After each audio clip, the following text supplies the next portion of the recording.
Você vai ver no ICL Notícias de hoje.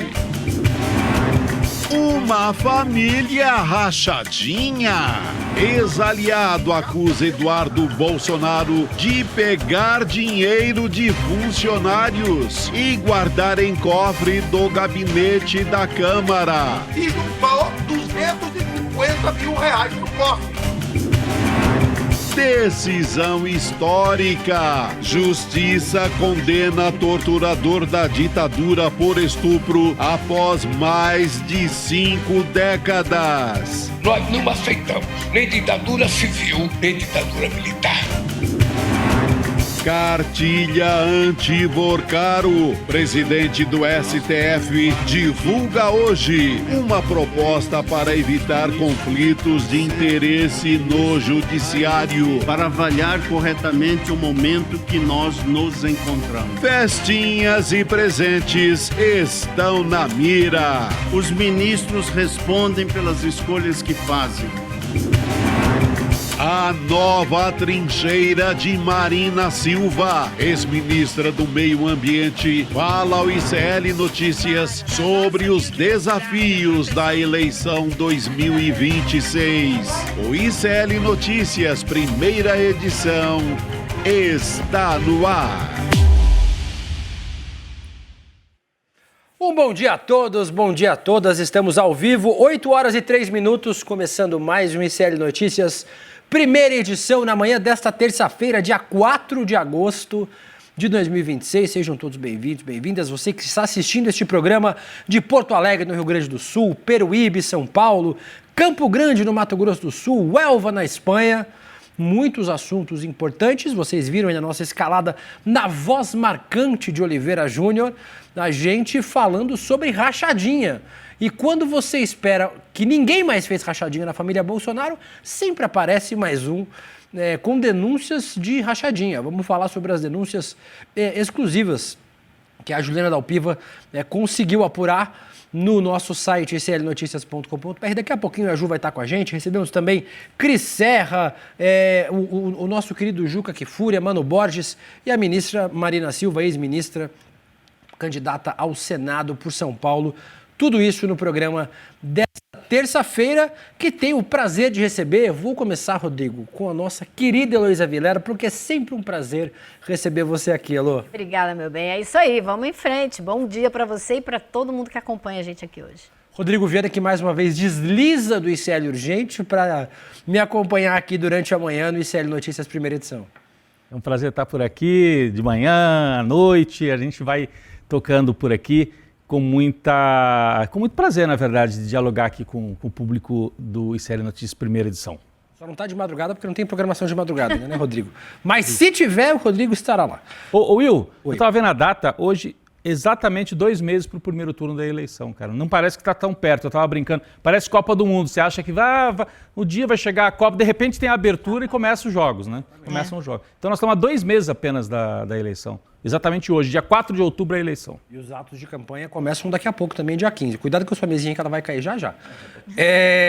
Vamos aproveitar e passar pelo site iclnoticias.com.br. Os principais destaques dessa terça-feira, tá lá, exclusivo, Juliana Dalpiva. Ex-aliado diz que Eduardo Bolsonaro tinha cofre com 250 mil na Câmara dos Deputados. De onde veio esse dinheiro? Para onde esse dinheiro foi? A gente vai falar daqui a pouquinho com a própria Juliana, que vai explicar toda essa apuração pra gente. Republicanos diz a Flávio Bolsonaro que o partido não quer aliança e ficará neutro na eleição.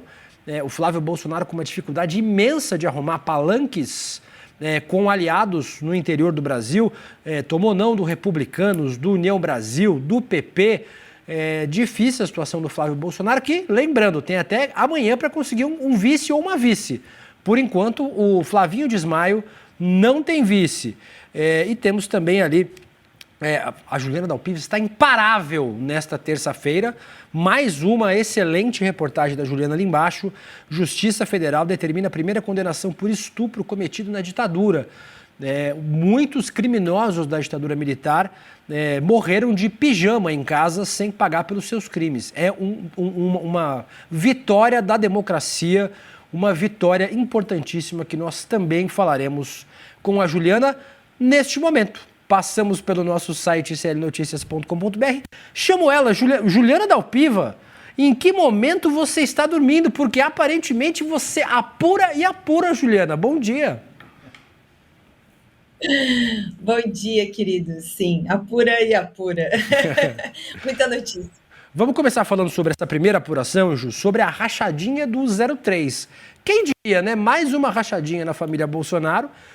Um ex-aliado do Eduardo Bolsonaro, ex-deputado federal, revelou em entrevista exclusiva ao ICL que o Eduardo manteve R$250 mil trancados em um cofre que ficava no antigo gabinete dele na Câmara. Alexandre Junqueira diz que a maior parte desse dinheiro foi usada pelo Eduardo para comprar um apartamento no Rio de Janeiro.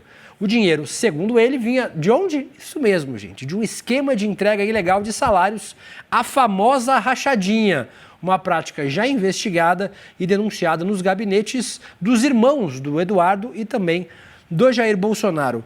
Juliana, então o Eduardo também era praticante ativo de rachadinha, como o irmão Flávio Bolsonaro?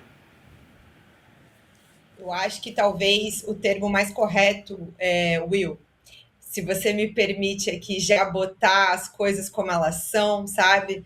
É dizer que ele era praticante de outros crimes, né? Lavagem de dinheiro, peculato, e como os irmãos dele também foram investigados aqui no Rio de Janeiro, um deles ainda é o Carlos, por organização criminosa, ou seja, uma organização, um esquema, uma quadrilha que tomava dinheiro ilegal dentro do gabinete de dinheiro público e enchia no bolso e transformava por meio de lavagem no pagamento de despesas, boletos e na compra de imóveis.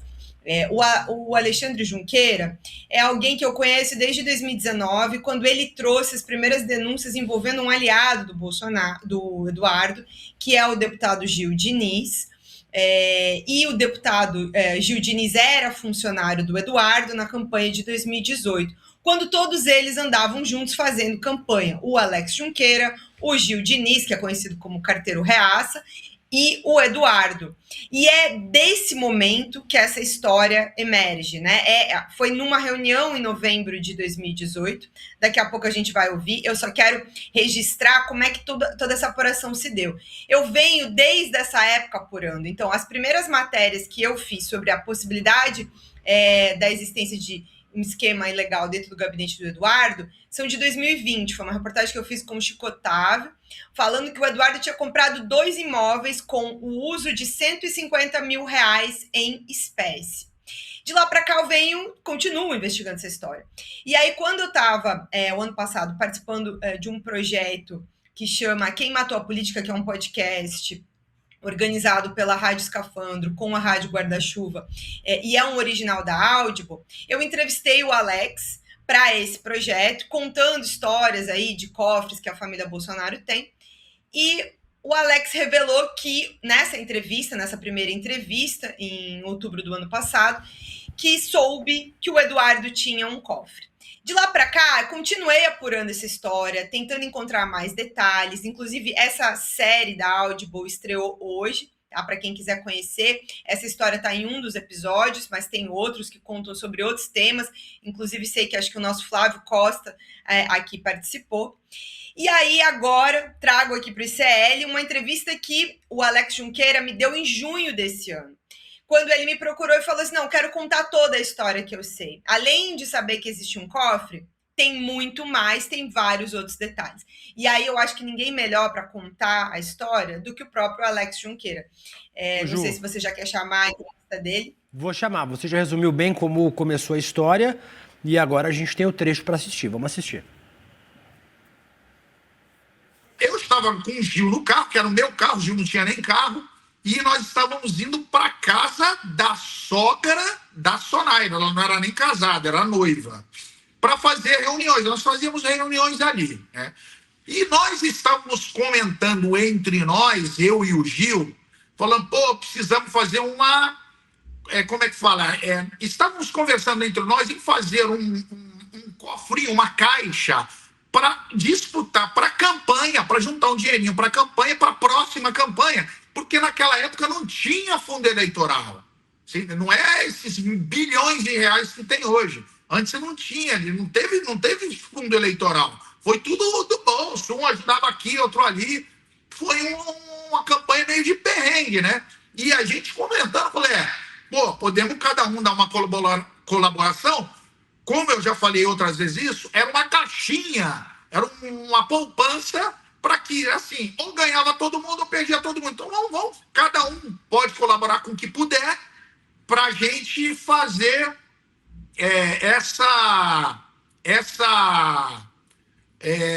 como eu falar, para a gente fazer essa poupança, né? Ô Ju, antes do Rodrigo e da Elô perguntarem para você, só para a gente explicar para quem está assistindo, você já explicou quem é o Gil Diniz, né, o carteiro reaça, que hoje é deputado estadual aqui em São Paulo, mas a Sonaira Fernandes também é citada. Explica para a gente quem é ela. A Sonaira é todo um esquema na cozinha do Eduardo. Todos eles são ex-funcionários do Eduardo. A Sonaira também era funcionária de gabinete do Eduardo. E assim ela emerge aí para a política, né? Ficou essa herança para São Paulo. Primeiro ela foi vereadora, ela é vereadora da Câmara Municipal de São Paulo. Aí ela foi secretária da Mulher do Tarcísio, que é uma secretaria que o Tarcísio inventou ao longo desse mandato dele como governador, e agora ela disputa uma vaga a deputada estadual, porque o Gil é candidato a deputado federal, se não tá, porque teve uma discussão para ele disputar o Senado, mas acho que ele saiu a deputado federal no fim das contas. Então, assim, é o Eduardo Bolsonaro criando aí os seus. E, inclusive, essa é outra coisa que o Alex Junqueira fala ao longo da entrevista. O tanto que essas pessoas estão na mão do Eduardo. Tudo isso, na verdade, os mandatos, essa coisa toda, quem manda o tempo todo em todos eles é o Eduardo Bolsonaro. Ô, Juliana, duas coisas. Primeiro que na reportagem que está no nosso portal, no nosso site, tem várias fotos do Eduardo junto com o seu entrevistado, né, que fez a denúncia, né? Acho que até era legal mostrar, olha aí, ó, né, que mostra que eles tinham uma intimidade. Não era um funcionário que ia lá, batia ponto, voltava para casa. Estava, como você disse, assim, entre aspas, na cozinha, né? Que é uma maneira de dizer que eles tinham intimidade. Aqui já é em uma situação assim, de trabalho na política. Então, era um sujeito que estava no dia a dia, tanto no gabinete quanto em situações sociais e de mais proximidade. Olha aí, ó, o Eduardo de bermudão do lado do sujeito que hoje o denuncia, né? Faz essa denúncia de que havia um cofre com 250 mil reais dentro do gabinete do Eduardo Bolsonaro. A curiosidade que fica é, por quê? Por que os dois rompem? Olha aí o crachá, né, do Alexandre Junqueira, que é o denunciante. Por que os dois rompem e por que ele resolve denunciar esse esquema, né? Já que ele fazia parte, ele chama de uma caixinha. Era uma caixinha, a gente resolveu juntar o dinheiro, né, para poder ajudar na campanha, porque na época não tinha fundo eleitoral. Me parece que ele fica indignado porque, em vez de ir para a campanha, o Eduardo usou para comprar um apartamento no Rio de Janeiro. Acho que o Alexandre Junqueira não conhecia a história da família, né? Porque a família faz isso o tempo todo. Mas acho que era bom explicar por que eles rompem. E aí vem a denúncia feita pelo ex-funcionário Alexandre Junqueira, Juliana. Vou responder rapidinho, porque eu acho que é importante que a gente veja a sequência da denúncia, mas basicamente é por causa disso. Ele foi, pressionado a fazer um esquema depois, porque o Gil é eleito em 2018 e o Eduardo indica o Alex para trabalhar no gabinete do Gil. E aí o Alex é pressionado a participar de um esquema de rachadinha dentro do gabinete do Gil e ele se recusa. E aí eles rompem. Mas eu acho que é bem importante a gente ouvir o momento mais central da denúncia, que é quando ele conta uma reunião entre a Sonaira, o Gil, e na qual ele estava presente, e ele escuta a Sonaira contar da história do cofre toda dentro do gabinete do Eduardo. Vamos ver esse próximo trecho então, Ju, e depois a Elô pergunta para você. Falar assim para a gente juntar, pegar um pouco aí do salário para fazer uma poupança, que seria não estava até então o nome rachadinha, tá? Aí a Sonaira falou, nunca mais me esquecer, exatamente assim, ela tem um sotaque até meio do nordeste, ela falou, exatamente, nós temos que fazer isso aí mesmo. Porque, olha, digo para você, Duda tinha 2 no gabinete que ganhavam cheio e devolviam a metade. E nós tínhamos um cofre no gabinete, que pegávamos essa metade e colocávamos nesse cofre e juntou 250 mil reais no cofre.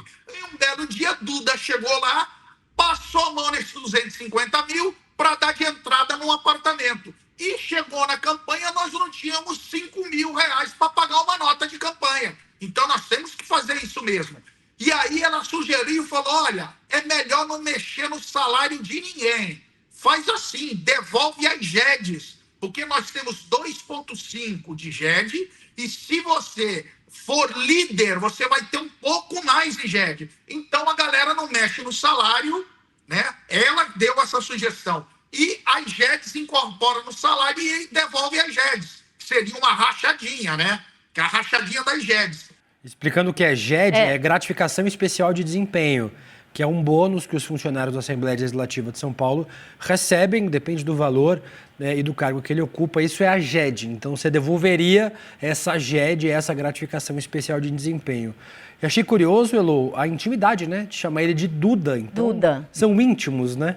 Era isso a primeira observação que eu ia fazer. Não é Eduardo Bolsonaro, é o Duda. Então é colega, né? O colega da pelada da esquina, é o colega do boteco, é o Duda.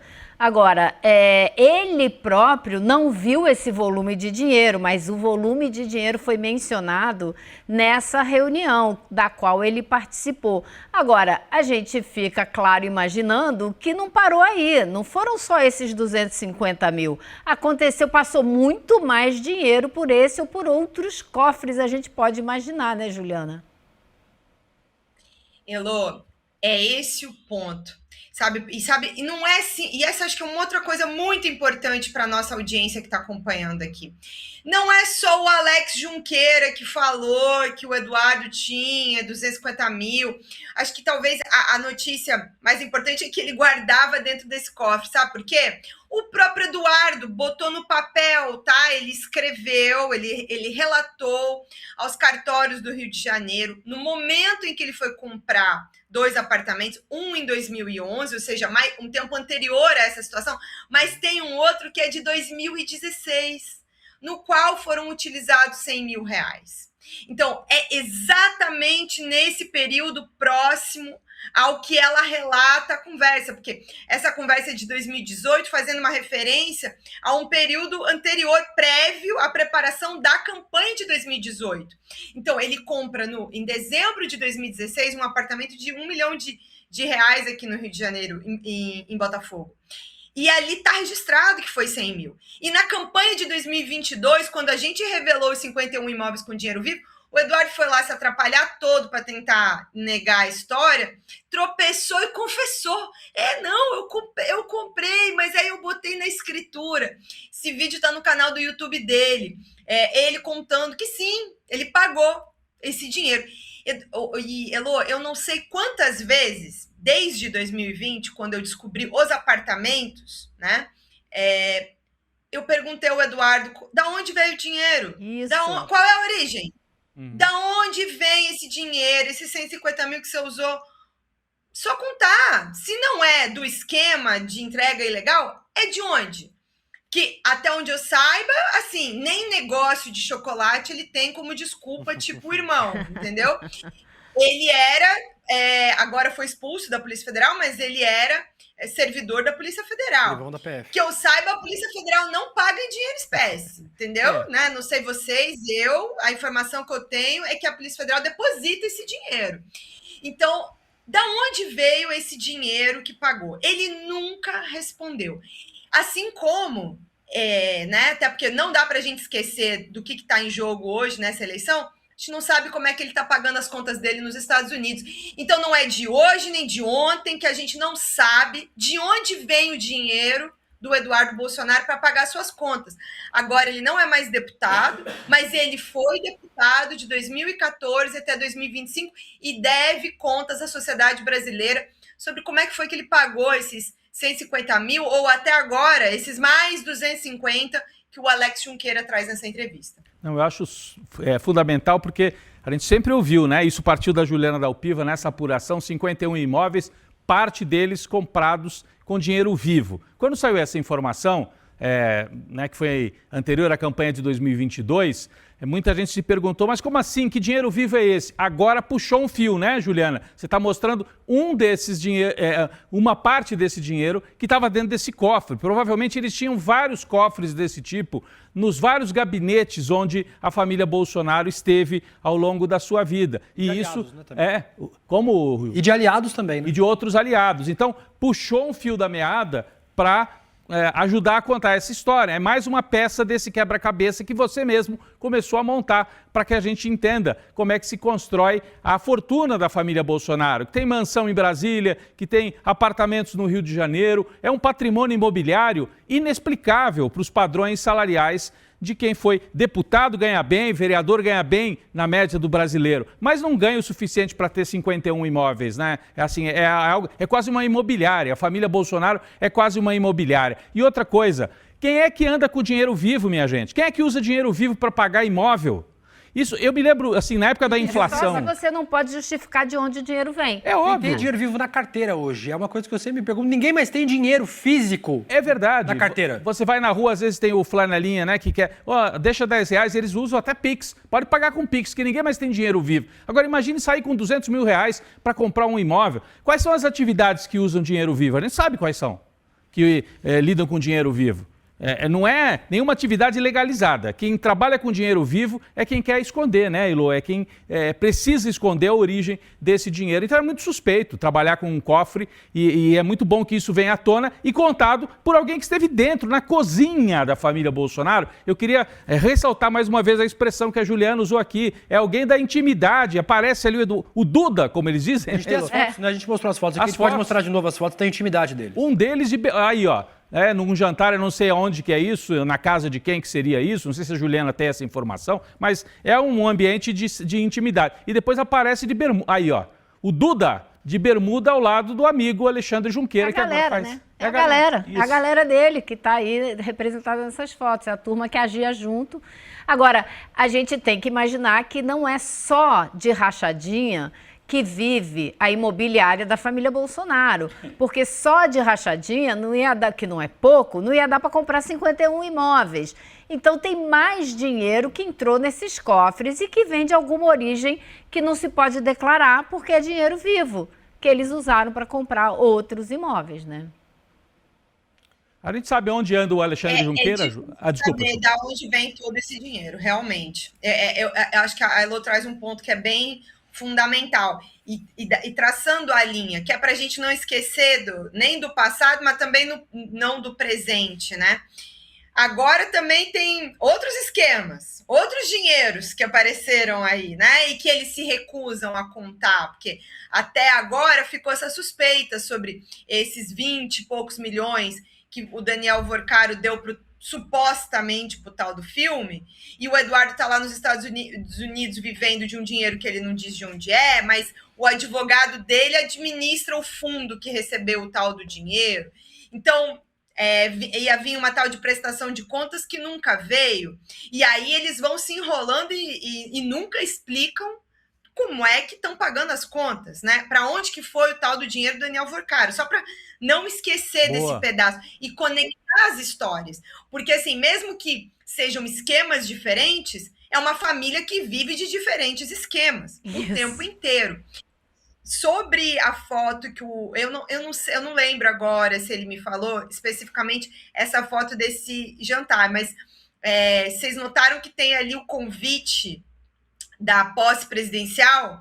O Alex Junqueira foi convidado do presidente Bolsonaro, está escrito na credencial, Aí, ó. Convidado PR Bolsonaro. Ele foi convidado do Bolsonaro por causa dos filhos. Inclusive me contou que teve no jantar do Réveillon, que foi da família Bolsonaro, ali da chegada de 2019, a virada, né? A virada do ano, ele estava lá no jantar da família Bolsonaro, junto com os demais. Estava dentro do Congresso Nacional, lá durante a posse dos convidados mais íntimos. Ele dirigiu, a função dele na campanha de 2018 era dirigir para o Eduardo, ele era o motorista do Eduardo. E é o Eduardo que obriga, né, manda, porque é assim que me foi relatado, o Eduardo mandava nesses gabinetes, mandou o Gil Diniz empregar o Alex Junqueira. Então, assim, é alguém que era muito próximo, e aí o que ele me relata nessa entrevista é que na medida em que ele tomou conhecimento da extensão desse esquema e de que aquilo funcionava realmente para um enriquecimento ilícito das pessoas, ele caiu na real, assim, sobre com quem ele estava se metendo, e aí por isso, inclusive, ele denunciou o Gil Diniz formalmente ao Ministério Público de São Paulo. Essa investigação foi arquivada porque o promotor achou que tinha indícios da entrega do dinheiro, dos saques e tudo mais, só não achou o dinheiro entrando na conta do Gil Diniz. Agora, esse dinheiro sempre anda em espécie, né? Não necessariamente ele vai entrar na conta. Sim, então, me parece que foi uma investigação que foi encerrada de maneira muito brusca, para ser econômica. Né, muito cedo. Mas o Gil Diniz processou ele no cível, né, por calúnia e tudo mais, e quem ganhou foi o Alex, o processo. Não, ele não foi condenado por denunciar o esquema de rachadinha no gabinete do próprio Gil Diniz. Agora, Juliana, você tem alguma ideia de por que ele decidiu falar agora e qual é o estado de ânimo dele, né, com a família Bolsonaro, de que ele foi muito próximo, ele se sente traído, ele tem ódio desses caras, ele quer limpar essa situação. O que você percebeu? E o que ele faz, né, hoje, o Alexandre Junqueira? Ele trabalha com o quê? Se é que se pode revelar, né? Às vezes também tem esses cuidados, né, para preservar a fonte, Juliana. Então, eu ao longo desses anos, né, você vai apurando, você reconsulta a fonte. Eu sei que eles romperam, ele tentou uma carreira política, ele chegou a ser candidato a vereador, se não me engano, em Suzano, em 2020, não foi eleito. Se não me engano, ele trabalha com uma transportadora agora, e tem algum serviço de turismo também. Ele está afastado da política, ele não é candidato esse ano. Eu genuinamente acho, Elô, que ele é alguém que se arrependeu mesmo, sabe? Desse apoio. Se sentiu enganado por essas pessoas. E agora tem vontade de falar a verdade, de falar quem eles são. Né? Eu acho que ele se sente, sim, e eu acho que, inclusive, essa foi a conversa entre essas duas entrevistas, né? A entrevista que ele me deu em outubro e a entrevista que ele me deu agora em junho. De uma tensão, uma vontade de contar a verdade, tudo que ele sabia, mas também um medo das consequências, de ser retaliado, de ser perseguido.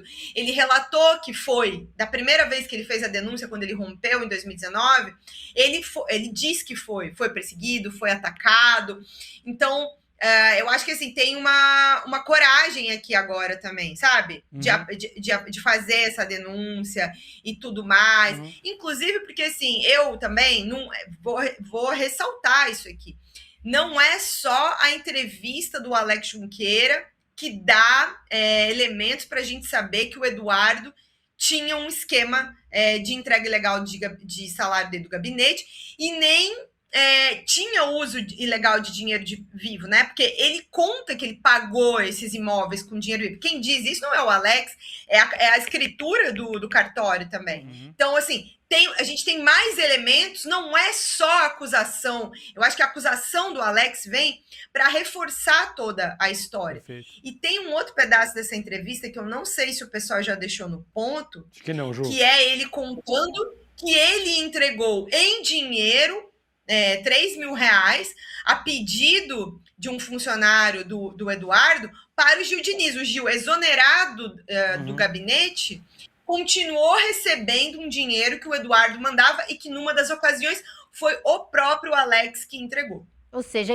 é impressionante e super importante esse ponto que você levantou, de como as apurações feitas ao longo do tempo vão confirmando e vão ajudando ele a denunciar também, porque você mostra para ele, ó, já sei disso, e ele complementa o que você levantou. Então vai ficando claro para a gente como já era claro, né? Mas agora fica comprovado como essa família trabalha, como ela levanta dinheiro e como ela construiu esse império imobiliário. Eu já falei aqui, Elô, algumas vezes, sempre importante repetir, quem fica rico com a política tá roubando, tá, gente? obviamente, ganha muito mais do que a média do brasileiro, ganha bem, não ganha pouco, ganha muito bem. Mas para ficar rico, comprar 50 apartamentos com dinheiro vivo, isso aí não existe. Ou você já era rico antes, já era empresário, já é de família rica, que seja, não dá para ficar rico com a política. Se ficou rico, roubou. Não tem outro caminho possível. Porque o dinheiro que você... É só fazer a conta de quanto você ganha, do seu salário, dos penduricalhos e do que dá no final. Dá para comprar 10 apartamentos? Não dá. Então, ou você roubou, ou outra ilegalidade o político em questão cometeu. Não tem outro caminho. Ju, deixa eu aproveitar, antes da gente... A gente precisa falar sobre outro assunto importante. Falávamos sobre outra apuração, porque a gente teve uma condenação histórica, né? Uma decisão histórica. A Justiça Federal condenou um ex-sargento do Exército pelos crimes de cárcere privado qualificado e estupro cometidos contra a historiadora e militante Inês Etienne Romeu em 1971, na Casa da Morte. A Casa da Morte é um local que é conhecido como um espaço de tortura mantido pelo Centro de Informação do Exército em Petrópolis, na região serrana do Rio de Janeiro. A juíza responsável, Maria Isadora Frazão, julgou procedente, no último dia 31 de julho, o pedido de condenação feito pelo Ministério Público contra Antônio Weiner Pinheiro de Lima, que era conhecido como Camarão. Decisão histórica, né, Juliana? William, eu tenho até que segurar um pouco para não me emocionar demais ao falar sobre essa decisão, porque é a primeiro processo criminal de estupro que uma vítima da ditadura teve justiça no Brasil.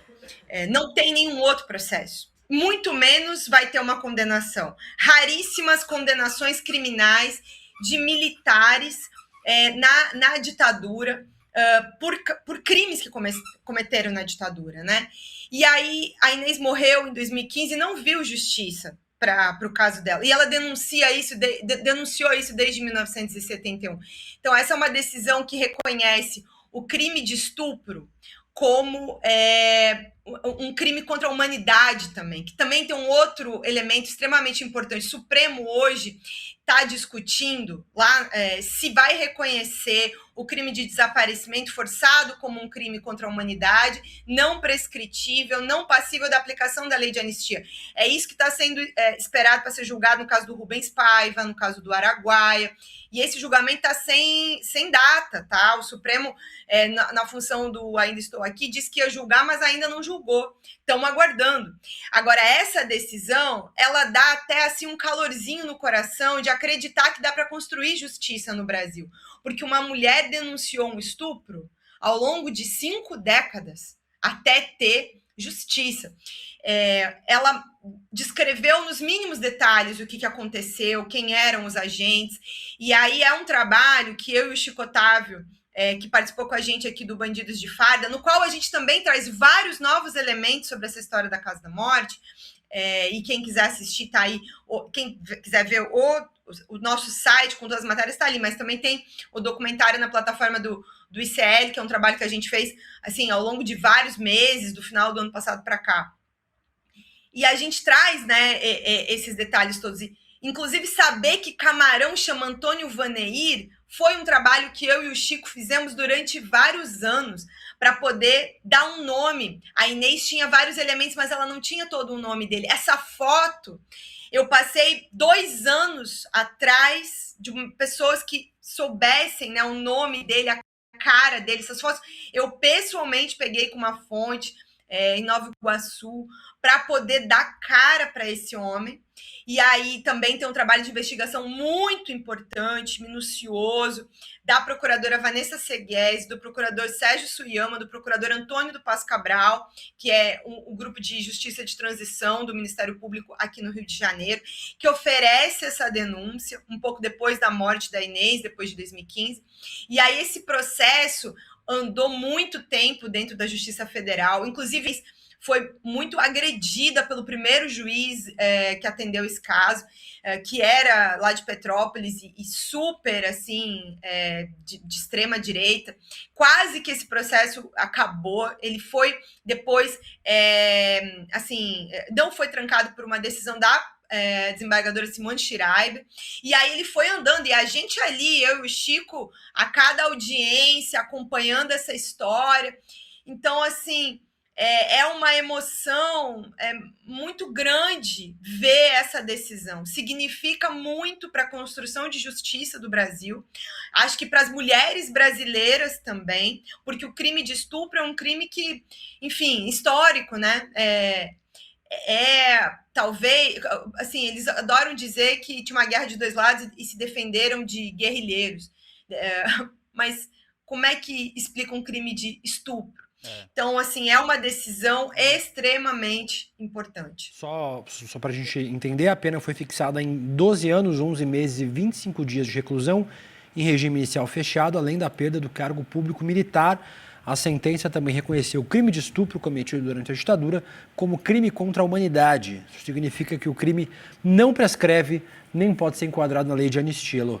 Agora, é fundamental essa perda, né, do cargo dele nas Forças Armadas. Isso é onde vai mais doer, porque ele vai poder recorrer em liberdade, até onde eu entendi, Juliana. É isso, Elô. Eu vou até, assim, para mim, quando eu li, assim, né, eu cheguei à sentença ontem, eu fui lá embaixo, quantos anos, e foi. Aí eu olhei aquele 12 anos, sabe, 12 anos, 11 meses, 25 dias, perda do cargo, assim, foi difícil, sabe, ler e sustentar ali, pensar, tenho que escrever uma matéria. Ele tá vivo, ele foi condenado vivo, sabe? Muitos morreram, inclusive os assassinos do Rubens Paiva, a maioria já morreu. Só tem um vivo.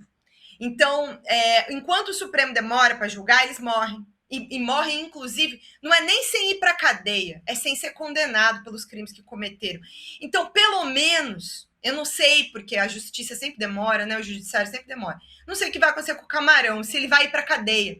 Mas existe alguma justiça muito firme em condenar esse homem ainda vivo. Saber que ele tem que andar todo dia, sair de casa, andar na rua, saber que ele está condenado pelo crime de estupro. Então, assim, independente dele realmente ir para a cadeia, porque hoje ele é um senhor de 80 anos, então, para mim, eu pessoalmente, Juliana, entendo que o exercício de justiça, às vezes, ele é muito maior do que simplesmente botar a pessoa dentro das grades. Ainda mais quando você olha 5 décadas, né, fazendo uma denúncia para chegar a esse momento. Espero que chegue, tá? Espero realmente que chegue, porque saúde ele tem para isso, tá? Eu o encontrei há poucos meses e ele ia para academia, 8 horas da manhã. Então, saúde para responder a pena atrás das grades, ele tem. Se vai acontecer, eu não sei, mas espero que sim. Juliana, sim, vai poder ter liberdade. É importante, né, a gente ter jornalistas que acompanham essas histórias ao longo do tempo, né? Que tenham a memória, porque o jornalismo também é memória, né? É você lidar com essa memória e trazer esse passado da ditadura, insistir. Só para lembrar, né, que a Casa da Morte, só complementando, né, as informações que você já trouxe, a Casa da Morte em Petrópolis, por lá passaram dezenas de presos políticos. A Inês Etienne Romeu, se eu não me engano, foi a única sobrevivente. Isso. Por isso que tinha esse nome de Casa da Morte. Ninguém saiu com vida. Quem ia para lá, porque lá era uma casa para onde eram levados os presos que o Exército queria realmente executar, né? Então, passavam por torturas e depois eram executados. A Inês foi a única sobrevivente. A Casa da Morte está aí, o imóvel existe até hoje, olha aí as imagens na tela, lá em Petrópolis, na região serrana. Ela sobreviveu. Quando vem 1979, começo ali da transição democrática, anistia, ela faz a denúncia oficialmente, conta tudo que ela viu dentro da Casa da Morte. É o único relato, né, de alguém que sobreviveu e que pôde contar, né? Isso é um centro de tortura, um centro de extermínio, na verdade, esse imóvel lá em Petrópolis. A Inês tinha essa importância, né? Ela ficou com uma série, claro, de sequelas, né? Sobreviveu ainda vários anos e morreu sem ver a condenação desse torturador e estuprador, né, dentro da Casa da Morte, que provavelmente matou e estuprou outras mulheres dentro desse mesmo imóvel que nós estamos vendo aí na tela. É a única condenação, né, que se eu não me engano, criminal contra um militar por tortura, nesse caso por estupro. Anteriormente, o Ustra, por exemplo, que foi louvado pela família Bolsonaro no famoso dia do golpe do impeachment contra a Dilma, o Ustra, teve não uma condenação, mas uma declaração judicial no cível dizendo ele era um torturador. E a partir daí a gente pôde dizer o Ustra era um torturador sem ser processado. Então, o que tinha em relação ao Ustra era uma declaração da justiça no cível. Agora, no criminal, o Camarão, né, como ele era chamado, até esqueci o nome dele, né, Pinheiro Silva. Era bom dizer mais o nome dele. Esse nome precisa ser dito. Antônio Wagner Pinheiro de Lima. Pinheiro de Lima, desculpa. Wagner Pinheiro de Lima, chamado de Camarão, condenado na justiça criminal pelo estupro e tortura da Inês Etienne Romeu. Juliana, quero te dar parabéns novamente pela apuração e também, né, mais um momento histórico que a gente vive junto aqui. Quero te agradecer pela participação. Sei que você tem recadinhos finais pra gente, mas quero já começar a me despedir de você, Ju. Recadinhos finais, então. Inclusive, o nosso Bandidos de Farda complementa tudo isso que o Rodrigo estava falando, porque é o arquivo do Coronel Ciro, que era o chefe maior do Camarão e quem criou a Casa da Morte de Petrópolis. Então, quem não assistiu ainda, pode acompanhar e vai entender em profundidade essa história e a importância dessa decisão que o Rodrigo resumiu tão bem aqui, da história da querida Inês, dessa guerreira que fez essa denúncia durante décadas. Recadinhos finais. Quem quiser saber mais da história, de todos os detalhes da entrevista do Alex Junqueira, teremos mais trechos dessa entrevista publicados no nosso site daqui a pouco, que alguns pedaços eu passei mais tarde, o pessoal... Não, foi culpa minha, tá? Não foi culpa do... Mandei mais tarde, o pessoal não conseguiu preparar ali. Né, de vez em quando. Ao contrário da Juliana... Mas vocês assistem aí no site depois. E essa história dos cofres, para deixar 2 spoilers, né? Quem quiser acompanhar um pouco, entender um pouco dessas histórias dos cofres, pode ouvir nesse projeto Quem Matou a Política, na Audible já está disponível. E semana que vem, tá? Porque esse projeto conta várias outras coisas, né? Mas semana que vem a gente vai ter um longo mergulho na história de Flávio Bolsonaro. Então, estreia o nosso Herdeiro do Jair, a 2ª temporada do No Alvo. Estamos aqui a milhão trabalhando nesses últimos detalhes. E podem esperar que vem muita coisa aí. Quem tá com saudade de podcast, de notícia, não vai ficar decepcionado. Muito bem, Ju. Ansioso já pelo lançamento. Muito obrigado pela participação, pelas revelações. A gente se vê essa semana de novo. Valeu. Obrigada, Ju. Parabéns. Bom dia. Beijo, a Casa Ju. da Morte, que é alvo de uma campanha intensa para transformar aquilo ali num museu, né? A exemplo do que tem na Argentina, que eles não deixaram passar a história em branco, né? Exemplo do que tem aqui em São Paulo, né? No DOI-CODE, que é um espaço que podia ser um espaço de memória, uma delegacia hoje aqui em São Paulo. DOI-CODE na Rua Tutóia. Na Rua Tutóia. A gente tem o DOPS, aí sim, virou um espaço de memória, que é o Memorial da Resistência, ali perto da Sala São Paulo. Mas o outro, na Rua Tutóia, o DOI-CODE, esse funciona até hoje, a delegacia onde foram executados também e torturados tantos brasileiros. Que é onde acontece a Marcha do Silêncio todos os anos lá, para inclusive relembrar as vítimas da ditadura. Saudades quando o cofre era um negócio mais lúdico. Lembra da história do frango no cofre, do Lula? Essa história era mais lúdica. Hoje em dia, cofre é só para roubar dinheiro público. Aproveitando, falando em cofre, a nossa enquete está nos nossos canais do YouTube para você votar. Ex-aliado de Eduardo Bolsonaro diz que 03 mantinha cofre com dinheiro em um gabinete da Câmara.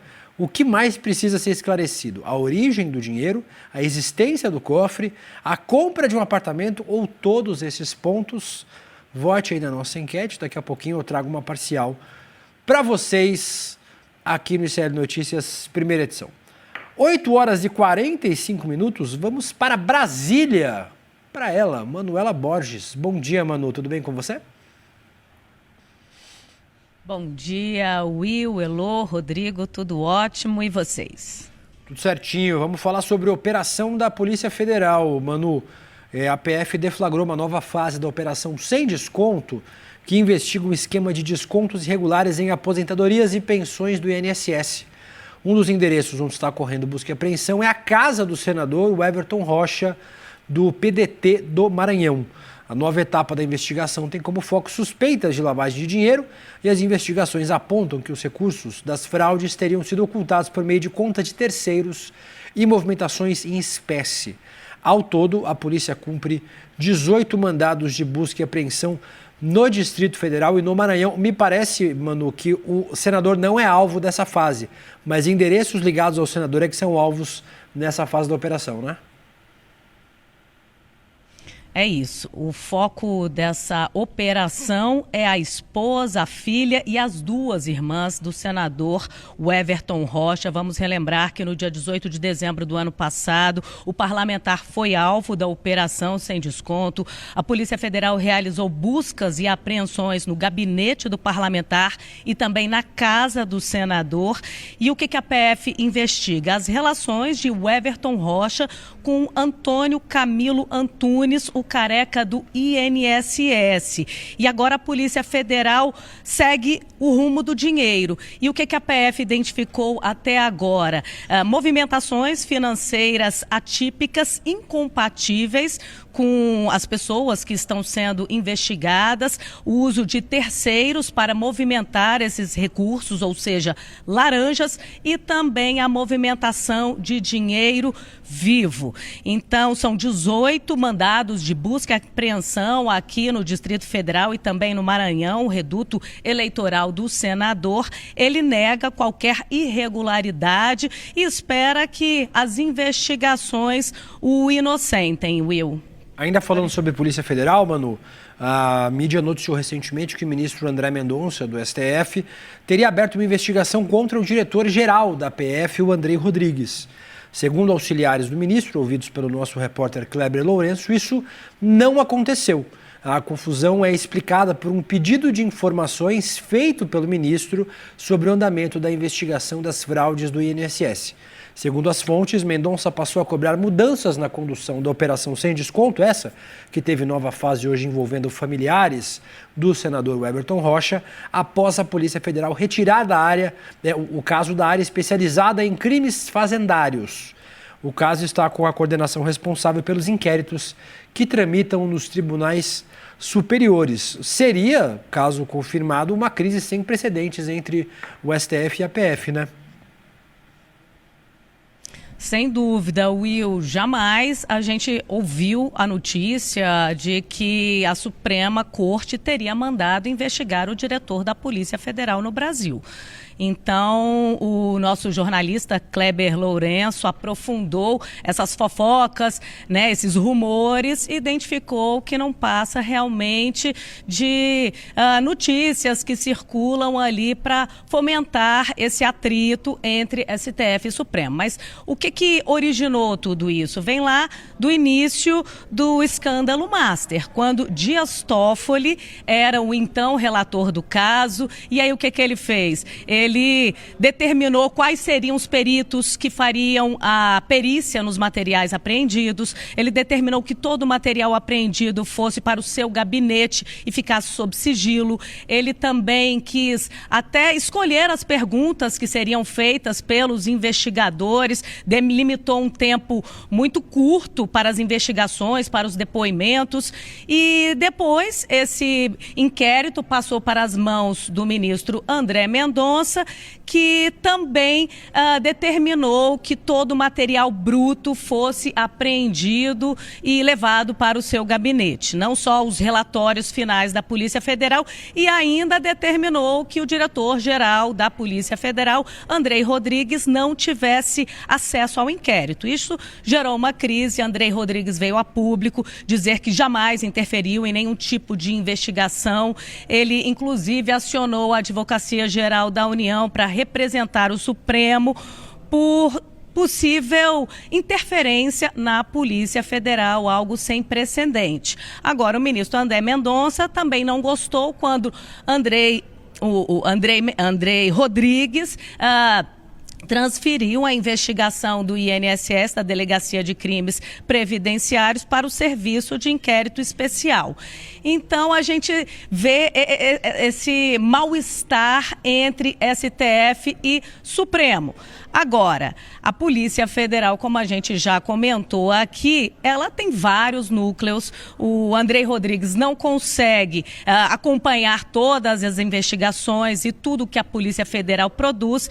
Existem várias cabeças divergentes dentro da própria PF, tanto que a gente vê aí, né, o foco da investigação no filho do presidente Lula, né, Will? Isso acontece. Agora, a gente está vendo, Manu, eu acho que é um desequilíbrio entre todos os poderes no Brasil, já não é de hoje. Então, você tem, eu costumo dizer que aquele triângulo que é a praça dos três poderes, né, executivo, legislativo e judiciário, anda sempre capenga, pende por um lado, pende por outro. Está difícil equilibrar as forças. Você tem um Congresso que avançou para cima do Poder Executivo, se declarando o direito, se dando o direito de distribuir o orçamento, né? Você tem, então, essas tensões todas acontecendo. Agora, a gente não pode esquecer também que no caso da PF, com o STF, foi um relatório da Polícia Federal a respeito dos possíveis envolvimentos do ministro Dias Toffoli com o caso Master, né, que provocou a própria saída do Dias Toffoli do caso Master. Ele ia continuar, ele estava disposto a continuar à frente da investigação, apesar dele ter um resort que tinha sido comprado por fundos ligados ao Master. Então, assim, é tenso, a relação está tensa e vai continuar tensa, o que não é um problema em si para a República, que os poderes se questionem, se cobrem, isso não é problema. Problema é, como você mencionou, Manu, quando você tem um ou outro delegado da Polícia Federal que decide agir para prejudicar ou beneficiar A ou B, que às vezes parece o caso do que acontece com o filho do presidente, que toda eleição alguém aparece tentando implicá-lo em alguma situação e até hoje todos esses casos foram arquivados. E não vamos nos esquecer que o filho do presidente teve o sigilo bancário dele aberto em janeiro. A gente está em agosto e até hoje não saiu nada dessa quebra de sigilo bancário dele. Manu, eu vou aproveitar que a gente está falando sobre STF para falar sobre um racha no STF. A gente está falando sobre muitos rachas hoje, né? Rachas diferentes, mas nesse caso o presidente do STF e o presidente também do CNJ, o Edson Fachin, vai apresentar uma proposta que endurece as regras éticas para a magistratura. O texto prevê mais controle sobre a participação de juízes em eventos patrocinados, o recebimento de presentes e a identificação de possíveis conflitos de interesse, incluindo familiares e relações profissionais. Se aprovada pelo CNJ, as novas regras devem ser adotadas por todos os tribunais do país, menos o Supremo, que não se submete ao CNJ. Vamos ver quais seriam essas regras? Lê para mim, Rodrigo, as regras que a gente vai colocar aí na tela? Se puder colocar aqui. Isso. Controle sobre participação em eventos patrocinados por empresas privadas. Será que inclui o Gilmar Palusa em Lisboa? Essa é uma boa pergunta. Né? Tem que incluir. O Gilmar Mendes não vai ficar muito feliz com o Fachin, hein, com essa determinação. Análise rigorosa para recebimento de presentes, hospitalidades e benefícios. Por exemplo, não poderia ir no resort como fez o Dias Toffoli no resort do Master. Não poderia ir para Nova York não beber um uísque com o Daniel Vorcaro. Não podia andar no jatinho para assistir o jogo do seu time. Isso. Identificação de conflitos de interesse, inclusive potenciais ou aparentes. Mapeamento de vínculos familiares, profissionais e econômicos dos ministros. Então são regras, é o famoso código de ética do Fachin. Isso que eu queria te dizer, que o Fachin, ele tentou discutir dentro do STF um código de ética que ele não conseguiu. Não conseguiu. Então agora ele está indo via CNJ. Olha aí, mais as 3 regrinhas aqui. Declaração obrigatória de interesses relevantes em plataforma específica, criação de canal confidencial para orientação ética, ou seja, acho que o ministro poder fazer uma consulta, né? Olha, eu tenho essa possibilidade aqui, vou viajar com fulano que é meu amigo de faculdade, posso? Né? Tribunais deverão criar estruturas permanentes de prevenção a conflitos de interesse. Me parece tudo muito razoável, né? Para uma Corte Suprema, assim, nada... Mas não é para a Corte Suprema. É para baixo. O STF não se submete, é para as cortes todas. Para as outras baixo. cortes, Menos para o STF, né? E o que é muito interessante, porque eu acho que, apesar do STF não se submeter a nada disso, a pressão fica no ar. Gera um constrangimento, né? Claro, se você aprova isso no CNJ, cada vez que acontecer alguma coisa e vier a público e for discutido, a pressão fica muito grande. Então, eu acho que, pelo que eu entendo, das conversas que tive com pessoas em Brasília, do Judiciário, essa é a forma que o Fachin encontrou para conseguir trazer essa discussão à tona, levar para o CNJ, aprovar no CNJ, onde me parece que eles agora têm a maioria, talvez por um voto, para aprovar isso, para depois isso criar um constrangimento enorme e forçar algum tipo de discussão no STF. Muito bom. Inclusive, esse constrangimento é importante para movimentar o STF nesse sentido, né? É importante demais porque, como o próprio Rodrigo disse, as regras são extremamente razoáveis, não tem nada que me pareça muito exagerado aí. Falta exatamente os ministros.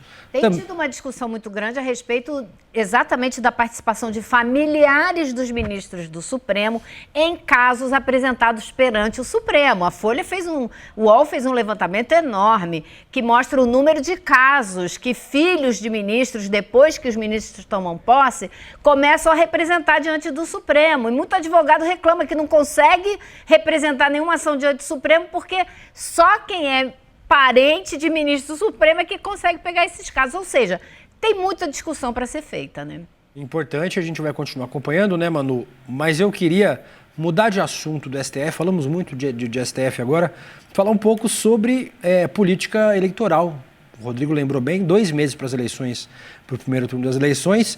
Fim da novela Cleitinho. E por novela, eu queria enfatizar que novela foi um termo muito bem empregado aqui. Dramalhão mesmo. Exatamente, é um dramalhão mexicano. O senador Cleitinho Azevedo anunciou que não será o candidato do Republicanos ao governo de Minas Gerais. O anúncio foi feito ao lado do presidente nacional da sigla, Marcos Pereira, e teve choro neste capítulo final da novela Cleitinho. Vamos assistir.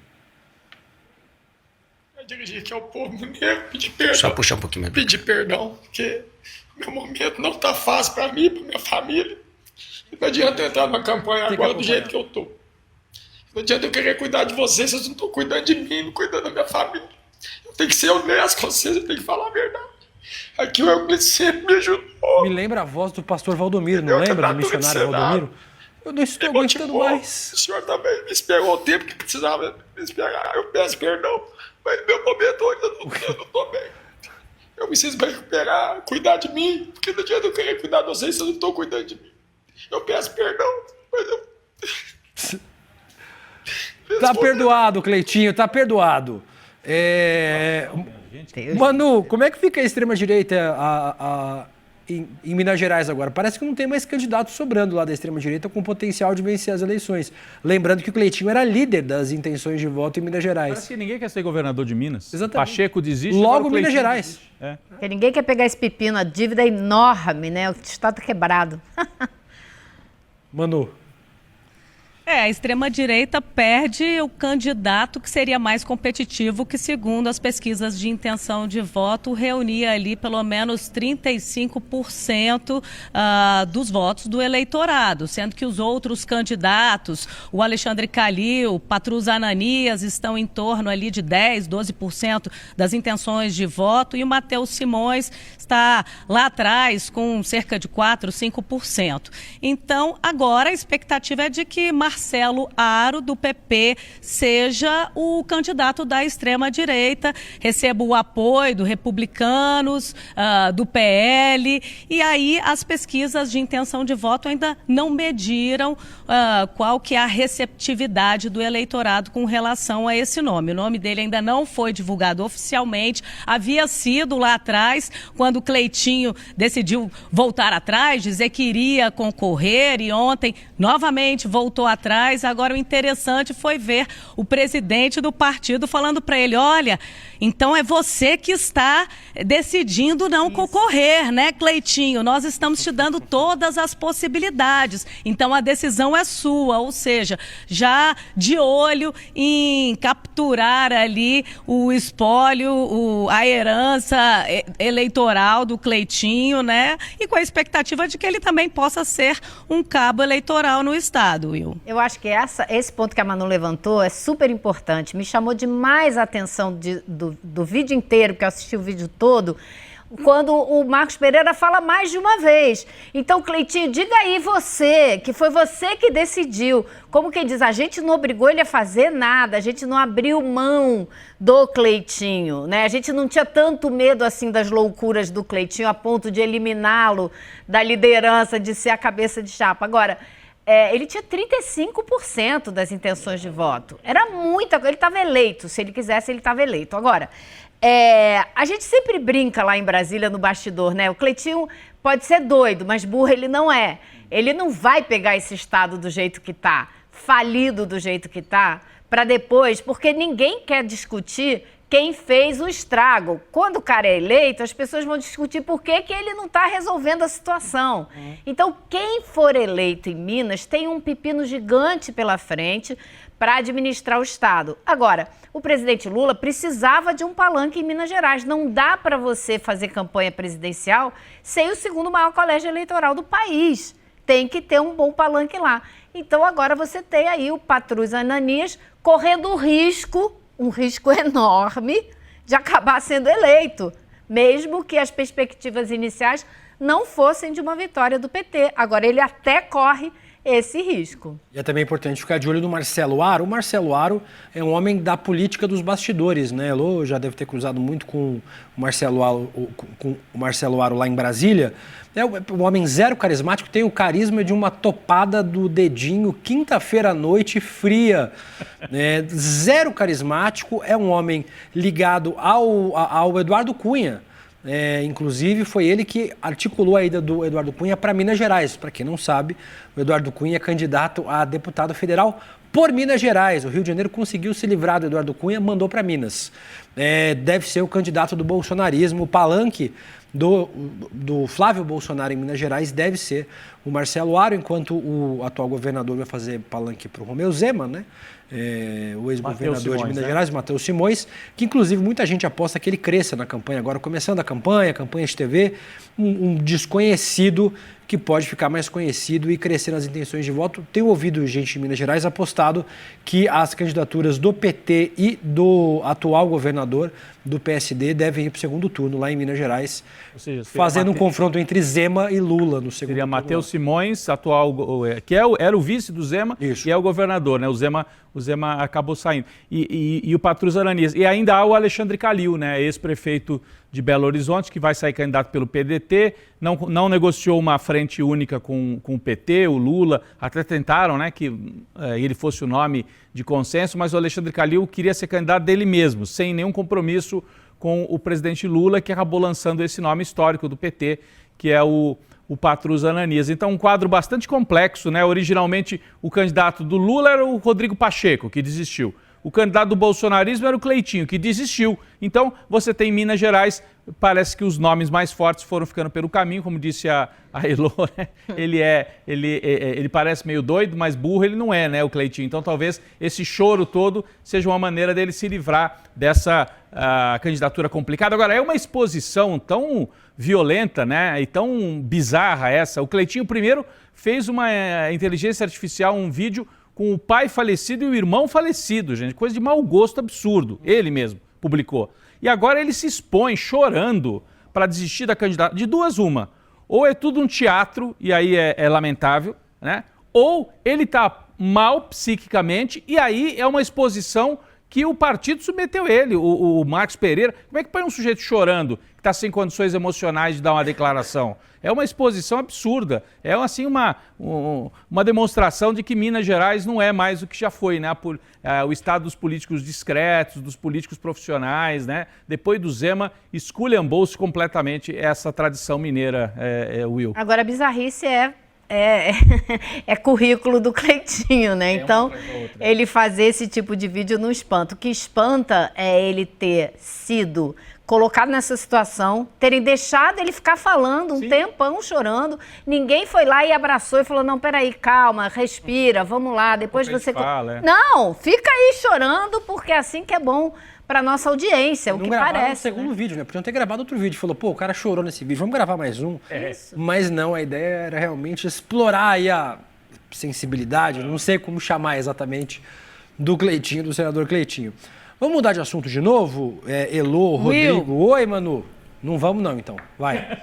O deputado Rogério Correia, PT Minas Gerais, tem outra teoria para esse chororô que ele até classifica como lágrimas de crocodilo. Ele diz que o partido em Minas Gerais está enrolado, o presidente do partido no estado recebeu dinheiro indevido, tem um inquérito aberto com ele e o receio era que isso contaminasse o processo eleitoral. Então isso, na visão do Rogério Correia, é o motivo para ele não concorrer ao governo de Minas. Aí faz mais sentido. Faz sentido. O choro está mais justificado agora.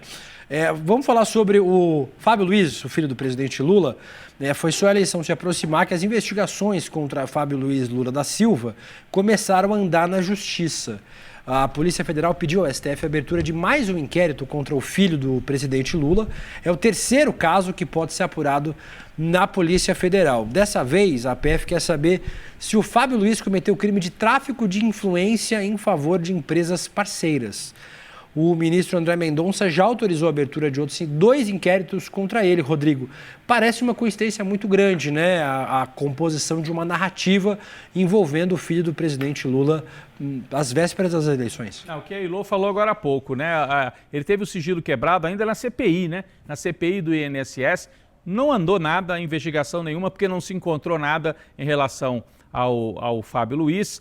Toda véspera de eleição acontecem essas quebras de sigilo, vaza investigação da Polícia Federal, etc., para, de alguma maneira, atingir a candidatura do presidente Lula, que segue dizendo a mesma coisa. O meu filho, como qualquer outro brasileiro, tem que se explicar, tem que mostrar que não tem nada contra ele. Se tiver também, ele tem que pagar, a Polícia Federal está trabalhando, né? Agora, chama a atenção que isso esteja na mão do André Mendonça, que ele esteja acelerando isso na véspera da eleição e que a Polícia Federal também, tem várias correntes. Ainda existe ali dentro o lavajatismo, o antipetismo forte na Polícia Federal. Então, são várias correntes que se chocam, assim como no Supremo também você tem uma fragmentação e vários interesses em choque. Acho que isso que está em jogo aí no caso do filho do presidente Lula. Até tem não sei se a gente vai falar mais para frente, né? A denúncia que surgiu de ontem para hoje envolvendo inclusive um ex-assessor da presidência, né?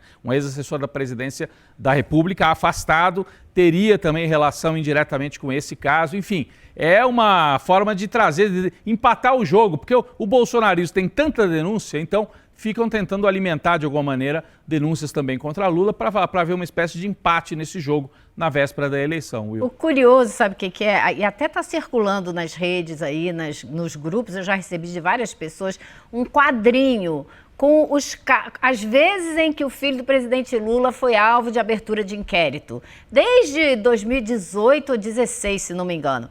E aí toda vez não encontraram provas, não tem nada, arquiva, acaba o processo. Sempre a mesma coisa, sempre em véspera de eleição. Não pode ser só coincidência, né? Agora, essa construção dessa narrativa é permanente e ela fica o tempo todo perseguindo o filho do presidente. E como o Rodrigo falou, a gente sabe, tem gente na Polícia Federal que atua claramente com a intenção de atrapalhar, buscando sempre o caso do filho do presidente, que até hoje não deu em nada. Agora, contrasta com o que a gente está vendo, que a Juliana acabou de trazer, do dinheiro para compra de imóvel, dos filhos do Bolsonaro, do dinheiro do caso do filme do Dark Horse, e o Flávio até hoje não foi chamado para explicar nada, né? Então, essa diferença de andamento, velocidade de processos, isso também chama atenção, né?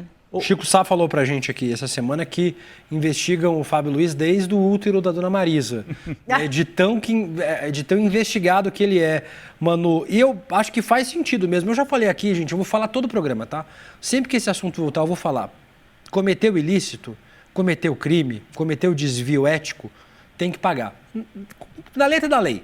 Filho do presidente, irmão, cachorro, esposa, o próprio presidente, não importa. O que a gente tem que destacar é a diferença de atuação. O presidente Lula falou, todas as entrevistas do presidente Lula, você não vai encontrar uma diferente. Todas dizem a mesma coisa. Ele vai ter o direito de se defender, se errou, vai pagar pelo erro cometido. O próprio presidente diz, inclusive, que foi julgado injustamente e teve que pagar por um erro que não cometeu.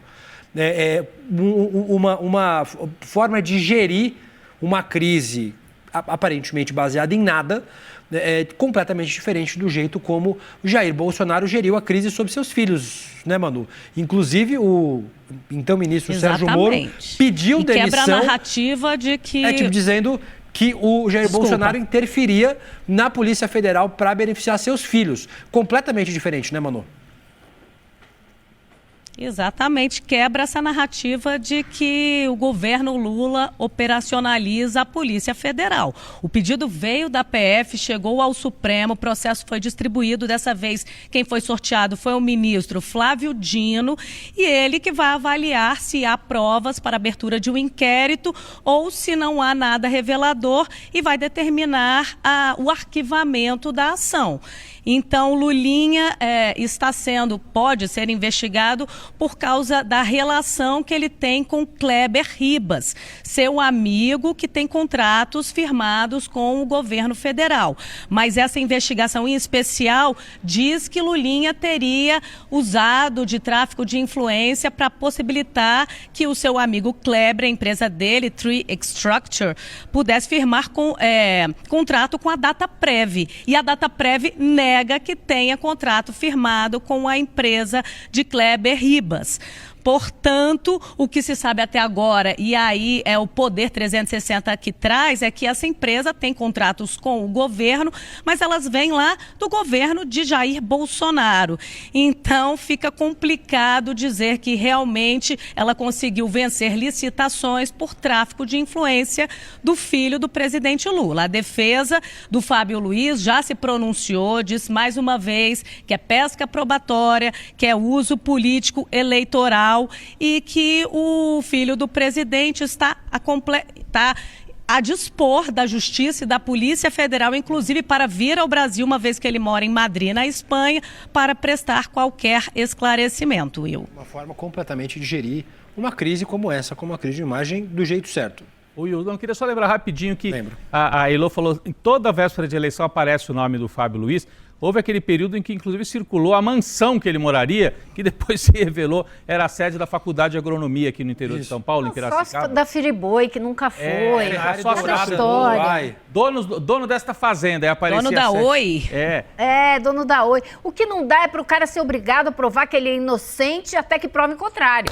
Ele não é dono da Friboi. Até hoje ele circula isso na internet, que ele é dono da Friboi. É um negócio impressionante.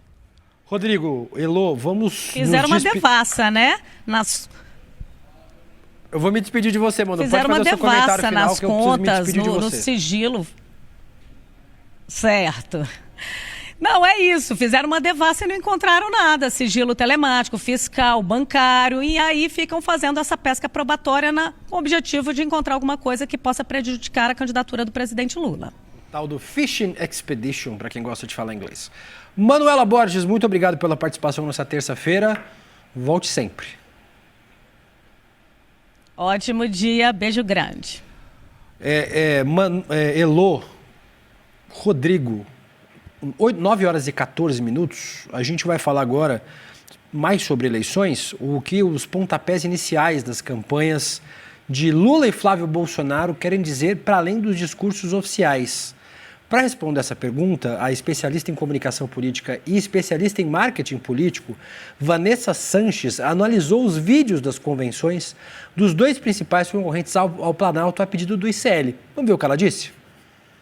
O Flávio Bolsonaro lidera a disputa digital, mas a pergunta já é outra. Isso aumenta as chances de vitória ou só confirma a base mobilizada? Antes de responder, vale olhar o que aconteceu nas convenções. Elas mostram duas estratégias bem diferentes para 2026. O PT homologou o Lula com a chapa já definida, aliados consolidados e um discurso voltado para a continuidade. Quando você, Haddad, depois de governar São Paulo por 8 anos, quiser ser presidente da República. Democracia e agenda de governo. A imagem transmitida foi de uma campanha estruturada. O PL oficializou o Flávio Bolsonaro. O discurso teve forte componente religioso e referência ao ex-presidente Jair Bolsonaro. Uma luta do bem contra o mal. Uma luta que começou com Jair Bolsonaro em 2018. E promessas na área de segurança pública e na redução de impostos. A mensagem foi de continuidade ao bolsonarismo. Esse contraste ajuda a entender a estratégia digital. Flávio Bolsonaro concentra hoje uma das operações mais eficientes das redes sociais da política brasileira. Os números impressionam. São cerca de 21 milhões de seguidores, crescimento de 36% no semestre, liderança e engajamento na maior parte do ano, média próxima de 760 mil visualizações por vídeo. Mas quando a gente olha o conteúdo, aparece um dado importante. Aproximadamente 85% das publicações são de ataques ou críticas. Apenas 15% apresentam propostas. Outro ponto chama a atenção. Cerca de 20% do conteúdo ainda está ligado sobre a situação jurídica do ex-presidente Jair Bolsonaro. É uma estratégia eficiente de mobilização e defesa da própria base. A questão é que campanhas presidenciais costumam a depender de expansão, não apenas de mobilização. E parte da direita ainda usa nomes como Tarcísio de Freitas para liderar esse campo político. A leitura técnica hoje é essa. Flávio lidera o ambiente digital. E os dados comprovam isso. O que ainda está em aberto é se essa liderança ainda consegue ultrapassar a própria base e conquistar o eleitor que normalmente decide a eleição. Essa é a principal pergunta de campanha até aqui. É a principal pergunta, assim, a gente tem se feito. Conforme a campanha foi avançando, Elô, o Flávio Bolsonaro, que começou a campanha tentando se vender como moderado, a campanha dele foi deixando de lado isso. Então voltou à velha cartilha do Jair Bolsonaro. Atacar as mulheres, isso quem fez muito foi o Paulo Figueiredo lá dos Estados Unidos, mas nada disso é improvisado. Ele fez o primeiro ataque, quando a gente achou absurdo, ele fez um pior ainda. Então, atacar as mulheres, cartilha do Jair Bolsonaro. Atacar as urnas eletrônicas, cartilha do Jair Bolsonaro. Então, é uma atrás da outra, né? Eles vão apostando cada vez mais nisso, e a pergunta que faz a especialista no vídeo, faz sentido numa campanha que precisaria ampliar para conquistar os indecisos? Me parece que a tática do bolsonarismo nesse momento é: precisamos mobilizar a base raiz do bolsonarismo, que andava meio de crista baixa, de farol baixo, por causa das denúncias contra o Flávio Bolsonaro. E por quê? Ele, ao adotar esse perfil de moderado, que não é coisa nenhuma moderado, ele desmobilizou, de certa maneira, a base dele, especialmente nas redes sociais. E ele precisa dessa base para fazer a agitação numa reta final de campanha. É uma contradição que o bolsonarismo sempre enfrenta nas eleições. Você aposta no radicalismo, perde o eleitor moderado. Agora, se você aposta no moderado, você perde mobilização nas redes. Isso ficou muito claro aí nos últimos dias, quando o Flávio, inclusive na convenção, aí fala: é a luta do bem contra o mal, é o discurso tradicional do bolsonarismo, né? Do lado do Lula, só para a gente colocar também aqui um ponto nessa discussão, me chama a atenção, nas campanhas passadas não se falava tanto em defesa da nação, do projeto nacional. O Ciro Gomes até falava mais disso, o Lula não falava tanto. E a conjuntura internacional está obrigando o Lula a se posicionar mais fortemente, né, na defesa da soberania, porque, claro, nós estamos sob uma tentativa de intervenção direta dos Estados Unidos e também até do seu aliado Milei aqui da Argentina. Mas eu estou curioso, Elô, para ver a campanha do Flávio, como ela vai se desenrolar, porque o tom da campanha do presidente Lula nesse primeiro evento de campanha, pelo menos, como já confirmado como candidato à reeleição, é um tom de debater legado e falar de proposta, assim. Ele enfatizou muito isso. Eu não quero ser o presidente do Bolsa Família, só do Bolsa Família, só do Minha Casa Minha Vida. Eu quero ser o presidente de muito mais. Mostrando que não vai ser um governo de continuidade, vai ser um governo novo, com novas propostas. O Flávio aposta no pânico moral, na defesa do pai e nas críticas ao presidente Lula. Eu fico muito curioso para saber como o Flávio vai desenrolar a campanha apresentando proposta efetivamente, né? Eu acho que a gente está... Eu me sinto como se a gente estivesse dentro de um laboratório político, sabe? Porque o dado que ela apresentou ali do crescimento de seguidores dele em 6 meses é muito preocupante. A gente não sabe ainda se essa a maneira de trabalhar deles, mobilizando o ódio, porque você viu, é quase tudo ataque, quase nada proposta nas plataformas deles, né? Então a gente ainda não sabe se isso vai ser possível alavancar o Flávio, mobilizando sentimentos negativos, mobilizando o ódio, levá-lo à presidência da República, como aconteceu com o Jair. Mas para mim ficou muito claro nesse fim de semana que existe uma diferença muito grande entre os dois a respeito do futuro. O Flávio não fala do futuro. O Flávio vive no passado que o pai dele criou. Ele vive e tenta viver da herança do pai. Ele não tem nada para apresentar para frente, para o futuro. E o presidente Lula fez o oposto. Ele fez toda uma convenção falando do futuro, o futuro que ele quer construir, o futuro que o PT quer construir e que a aliança em torno do PT quer construir para as próximas gerações. Então, acho que tem esse contraste enorme e a gente ainda, repiso, a gente ainda não sabe se nesses tempos de mídia social as propostas carregarão os votos ou se essa mobilização histriônica, raivosa, vai ser capaz de vencer um real projeto político. É curioso, né? Porque o candidato que tem 80 anos fala do futuro. E o candidato que tem 50, não sei nem se ele chega 48. A 48, fala do passado, né? Se volta para o passado, para o pai, né?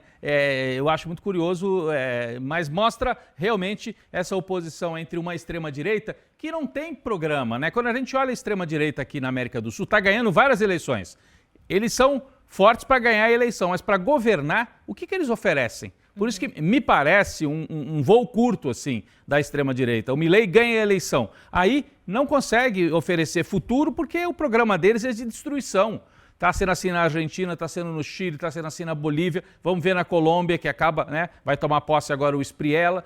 Então, e o Bolsonaro, que fez um mandato só. É o primeiro presidente desde a redemocratização que vai para a reeleição e perde. Perde. E perde. Então, eu acho que tem outra coisa também nessa história de futuro, um apresentar futuro, outro não, né? Porque no caso da extrema-direita brasileira é um projeto de família.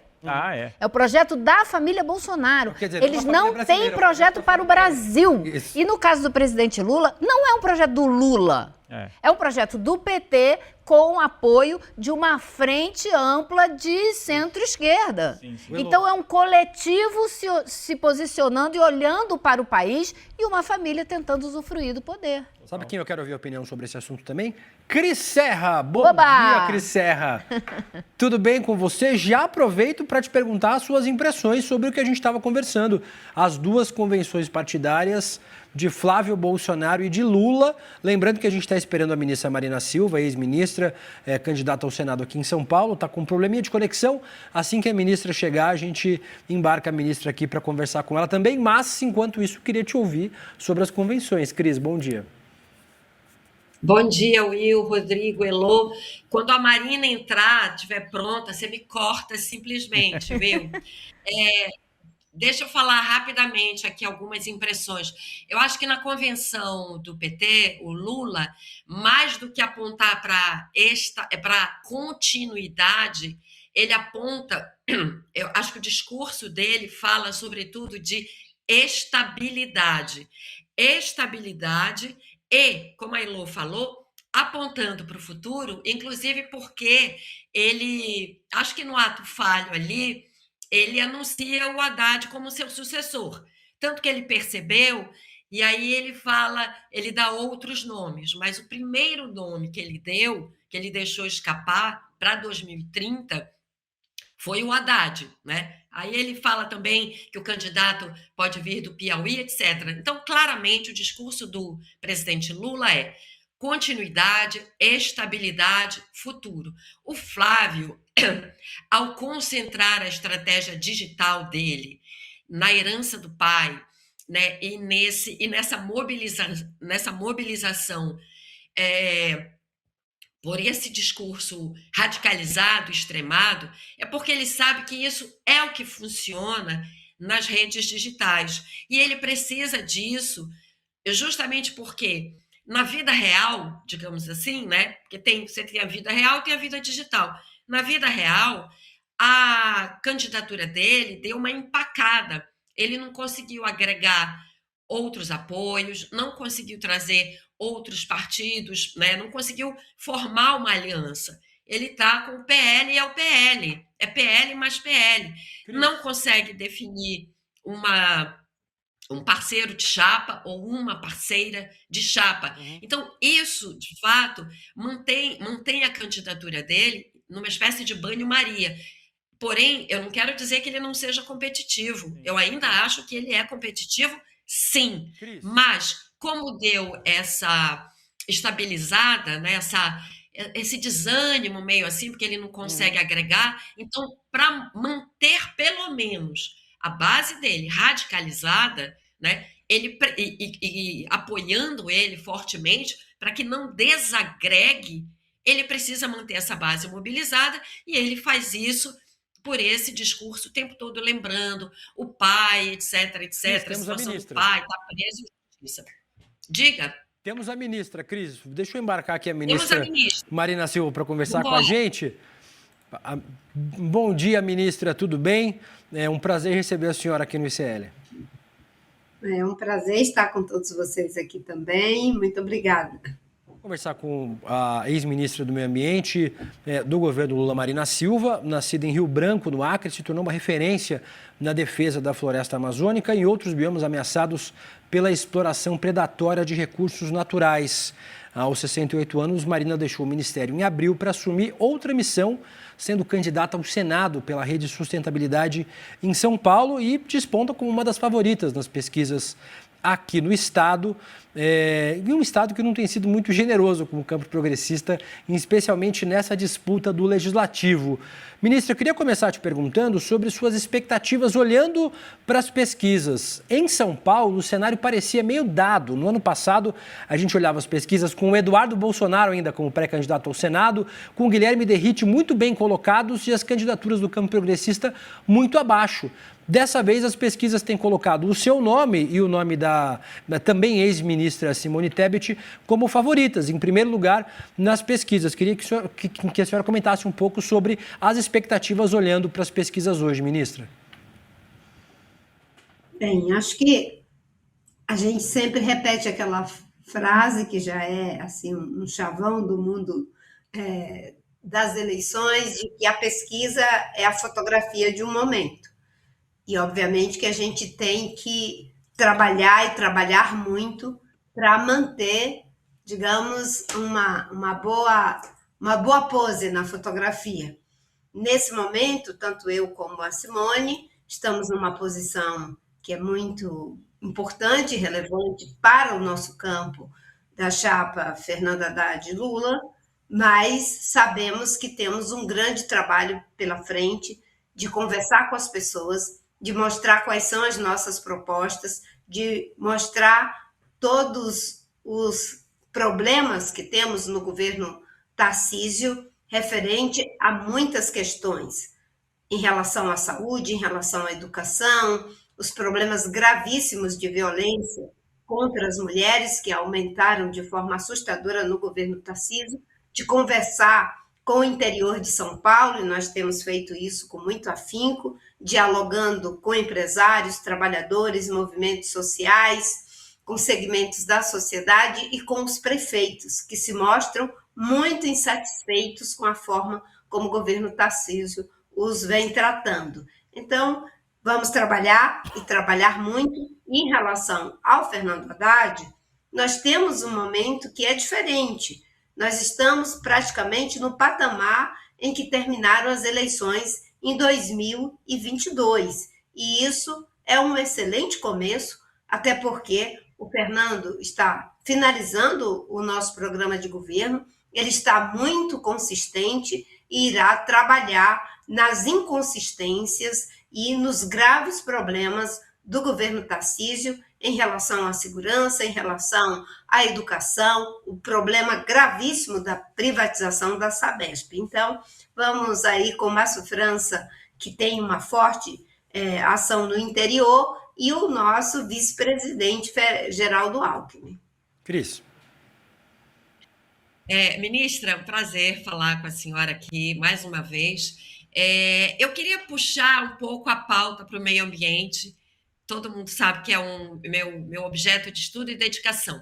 Queria lhe perguntar o seguinte: a questão da exploração de petróleo na margem equatorial foi uma polêmica muito grande um tempo atrás, continua sendo, está na fase de pesquisa exploratória, e a gente está vendo ao mesmo tempo todas essas consequências das mudanças climáticas, né? E, claro, a queima de combustíveis fósseis contribui para isso. Então, aparentemente não, é uma contradição do governo Lula, né? Como várias outras questões na área ambiental, que sempre conflitam um pouco essa questão da continuidade da exploração de combustíveis fósseis com a necessidade de enfrentar o combate às mudanças climáticas. Então, numa vitória do governo Lula para o 4º mandato, como é que isso seria, digamos assim, administrado, né? O governo continuaria investindo na queima de combustíveis fósseis ou vai fazer como fez na COP, que apontou que o mundo precisa caminhar para se afastar da dependência dos combustíveis fósseis?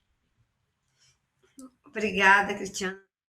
Eu acho que as contradições, elas são naturais na vida dos seres humanos, dos governos e das sociedades. Com certeza, a realidade do planeta, infelizmente, ainda não consegue prescindir dessa fonte de geração de energia. Qual é a diferença do governo do presidente Lula?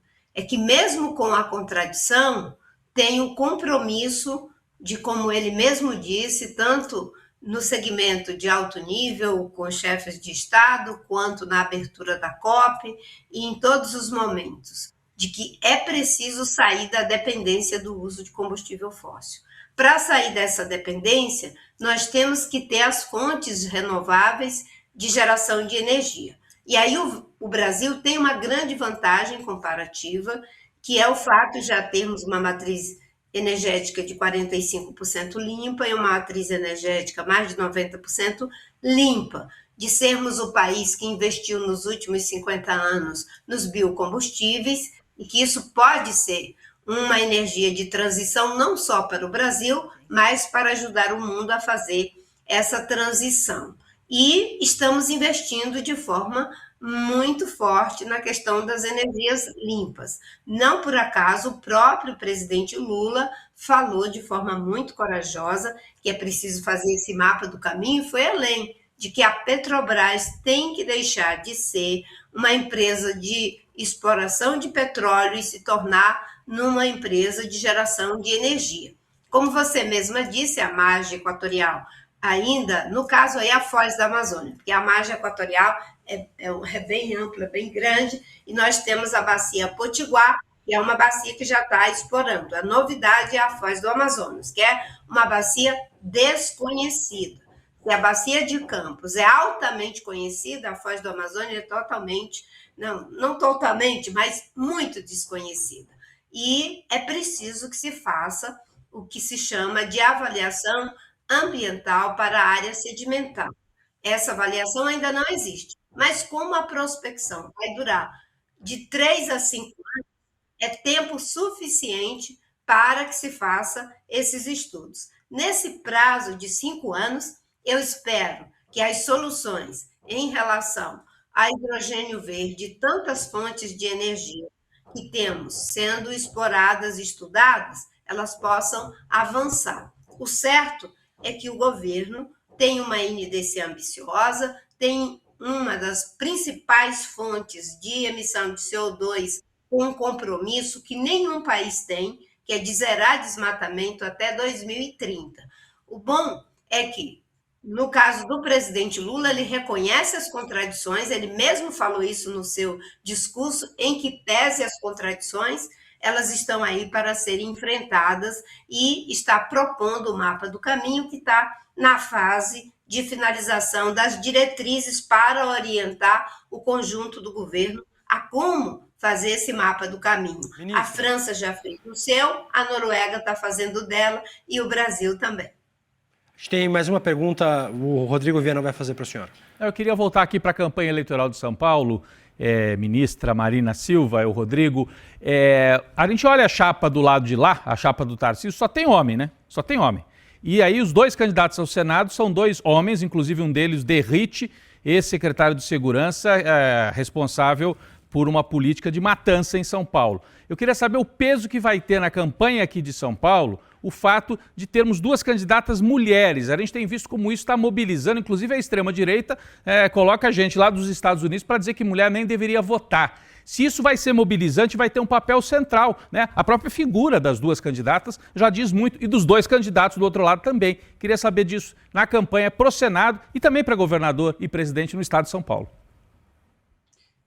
De fato, nós temos na nossa frente, Haddad e Lula, duas mulheres aqui em São Paulo, eu e a ministra Simone Tebet, como candidatas ao Senado. Até bem pouco tempo, o outro lado não tinha nenhuma mulher, eram todos homens. Agora, houve uma articulação que tem uma mulher também concorrendo, que é a Soninha, mas eu acredito que, inclusive, o fato da nossa candidatura estar posta, minha e da Simone, e do Haddad ter trabalhado para viabilizar que as mulheres no estado em que o feminicídio aumentou 10% nesse primeiro semestre, enquanto no país inteiro caiu 2%, que aumentou o feminicídio em 37% de 2022 até agora, no governo Tarcísio, os constrangeu a articular a candidatura de uma mulher, como o próprio Tarcísio assumiu que fez uma articulação para ter a candidatura de uma mulher.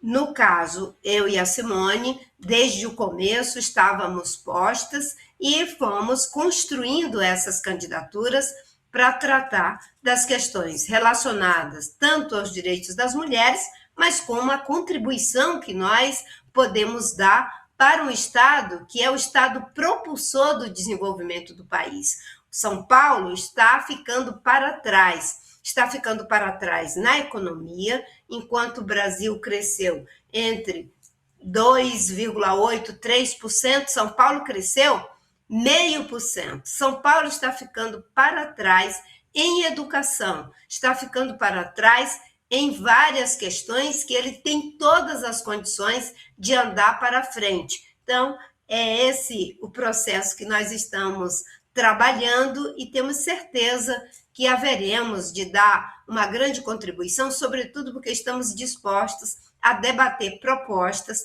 a dialogar com todos os segmentos da sociedade, sem a priori já descartar o eleitor, como alguns gostariam que nós fizéssemos, de dizer, não, esses aqui já são bolsonaristas. Não são. Eu sinto que as pessoas estão cansadas dessa polarização e estão dispostas a ouvir e fazer a sua escolha de forma consciente. Ministra, quero muito agradecer a participação e desejar boa sorte na campanha para a senhora e para a Simone Tebet. Obrigado. Eu que agradeço a vocês pela oportunidade, acho que é um momento decisivo. Nós estamos vendo agora a necessidade dessa frente ampla ser vitoriosa em defesa do desenvolvimento do país, do combate à desigualdade, como sempre faz o presidente Lula e o Haddad, mas, sobretudo, agora também, além da democracia, a defesa da soberania, como a família entreguista, que foi articular uma taxação contra o Brasil, que vai tirar 11 bilhões de dólares da nossa economia, 4 bilhões em São Paulo, afetando diretamente a indústria, a agricultura e diferentes setores da nossa economia. Muito obrigado, ministra. Obrigada, um grande abraço. ministra. Obrigado. Obrigada a vocês. Um bom dia. Cris Serra, também quero me despedir de você. Eu sou muito solidário, viu, Cris? Tenho tido crise de espirro também, loucamente aqui de tosse. Louca! Eu estou Uma tosse louca. tossindo loucamente aqui, então quero ser solidário e deixar você espirrar em paz aí. Melhoras, Cris Serra. Conexão Rio-São Paulo do espirro. Eu na tosse e a duplinha. Eu na tosse e a Cris do espirro. Não, tosse, espirro, pacoleto, gente. Obrigada. Tchau, Cris. Tchau, Cris. Espera aí que meu ponto soltou aqui. Queria aproveitar para chamar uma notícia de última hora.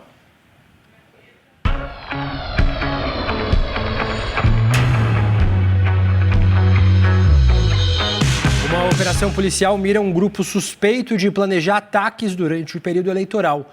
Entre os alvos estariam autoridades e até um local de debate presidencial. Quem conta pra gente mais detalhes é o apresentador do ICL Rádio News, Lucas Rocha. Lucas, bom dia. Bom dia, pessoal. Pois é, William. Policiais civis do Distrito Federal, em parceria com o Ministério da Justiça, realizam nesta terça-feira a Operação Rede Interrompida contra um grupo que planejava ataques a autoridades no Brasil, incluindo colocar explosivos no prédio que seria realizado o debate presidencial durante as eleições desse ano. São cumpridos 8 mandados de busca e apreensão em 5 estados: São Paulo, Pernambuco, Paraná, Rio Grande do Sul e Santa Catarina. A investigação é da Divisão de Combate e Prevenção ao Extremismo do Distrito Federal, com apoio do Laboratório Cibernético do Ministério da Justiça. William, a gente vai atualizando durante a nossa programação, mas as informações que a gente tem preliminares são essas, né? Um caso muito grave que a gente precisa acompanhar de perto. Muito grave e amplo, né? Porque Exatamente. vários estados essa busca está sendo feita e o Ministério da Justiça já anunciou, vai fazer uma coletiva, então a gente vai saber algo mais logo, né? Hoje ainda de manhã. Agora, é importante saber quem são essas pessoas, o tamanho dessa rede, porque que loucura, né? E o que elas buscavam, né, também, né? Sim, em que estado que seria o ataque, ô Lucas? Mais de um estado? Seria no Distrito Federal? Eu não entendi ainda, ou se é que a gente tem essa atualização, né? Eu acho que não tem informação exatamente de qual seria esse prédio que teria esses explosivos. Qual seria o alvo. Sim. Eu acredito que seja o Distrito Federal pela ação da Polícia Civil do DF. Mas não temos essa informação consolidada ainda, Rodrigo. Perfeito. Os mandatos são em 5 estados, né? São Paulo, Paraná, Pernambuco, Rio Grande do Sul e Santa Catarina. Mas a gente não sabe exatamente onde aconteceriam os ataques. Lucas Rocha, te agradecer demais pela participação. A gente vê você daqui a pouquinho no ICL Rádio News. Até já, pessoal. Até já. No Rádio News, talvez da atualização, inclusive. Com certeza. Vamos aproveitar para chamar ele, Juca. Hoje é terça-feira é dia dele. Juca Kfouri. Bom dia, meu Juquinha. Tudo bem com você? Bom dia, Vili. Bom dia. Mas eu é um sentimento Juquinha. legítimo de amor ao meu Juquinha. Claro que é. Que beleza. É uma coisa ser recebido assim, nada melhor. Eu podia até ir embora, já acarinhado. Não, aí não. Não, tem que ficar. Juca, vamos falar sobre o influenciador de Milei no Brasil. Um dos principais influenciadores da ultradireita argentina deu a entender nas redes sociais que está no Brasil. O Mariano Pérez, apoiador de primeira hora de Javier Milei, levanta rumores de que a visita faça parte de uma operação coordenada para desestabilizar as eleições no Brasil. A informação é do site Diário do Centro do Mundo, conhecido como DCM. Pérez embarcou em um voo em direção a Guarulhos e publicou essa imagem aqui, que a gente vai colocar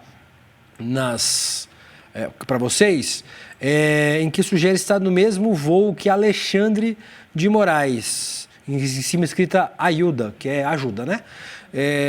O alerta sobre a presença do extremista foi dado no Twitter pelo jornalista e assessor parlamentar Rogério Tomás Júnior, que é um especialista em Argentina. Vamos colocar aí o tweet do Rogério para eu poder ler para vocês. É um tweet longo, mas que ele explica quem é esse sujeito que estaria agora no Brasil. Um tweet onde o Rogério traz esse alerta. Era melhor o pessoal da turma do Milei mudar logo o domicílio eleitoral para cá, né, Juca? Visto que, aparentemente, eles não têm mais nada para fazer na Argentina vão ficar... Não, né? Por favor, não.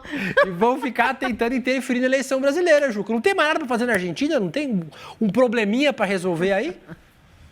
Então você veja que coisa, né? Você sabe que essa semana eu entrevistei o diretor do Instituto de Relações Internacionais da USP, Feliciano de Sá Guimarães, uma belíssima cabeça. E discordamos, porque eu perguntei a ele se não era conveniente que, diante, né, de todas as cafajestagens feitas pelo Milei aqui em São Paulo, no mínimo, o governo brasileiro declará-lo persona non grata, né? Lembremos que o presidente Lula foi declarado persona non grata pelo governo de Israel. É o mínimo, não é? E o professor Feliciano discordou. Ele disse, não, o Brasil, Itamaraty, está corretíssimo em fazer com a Argentina, tomar a mesma atitude que tomou em relação aos Estados Unidos e não usar da lei do talhão, né? Usando a frase do vice-presidente Geraldo Alckmin, que se for para cegar todo mundo, olho por olho, dente por dente, ninguém se enxerga, ninguém se comunica e há interesses brasileiros a serem preservados. E que, portanto, tinha que entrar por aqui, sair por aqui e seguir a vida apesar do pecado mortal diplomático cometido pelo Milei. Mas eu fico me perguntando, gente, até que ponto isso possa ir, né? Até que ponto você aceita provocações as mais baratas, como esta gente tem feito, com todo esse conjunto, denúncia e investigação sobre eventuais atentados, quer dizer, o que a extrema-direita vai tentar fazer nas eleições brasileiras, se não é a hora de tomar medidas mais duras. Eu acho que a frase do ano foi dita também pelo Geraldo Alckmin na convenção que oficializou o presidente Lula, pela sua quarta candidatura ou pela busca do tetracampeonato como presidente do Brasil.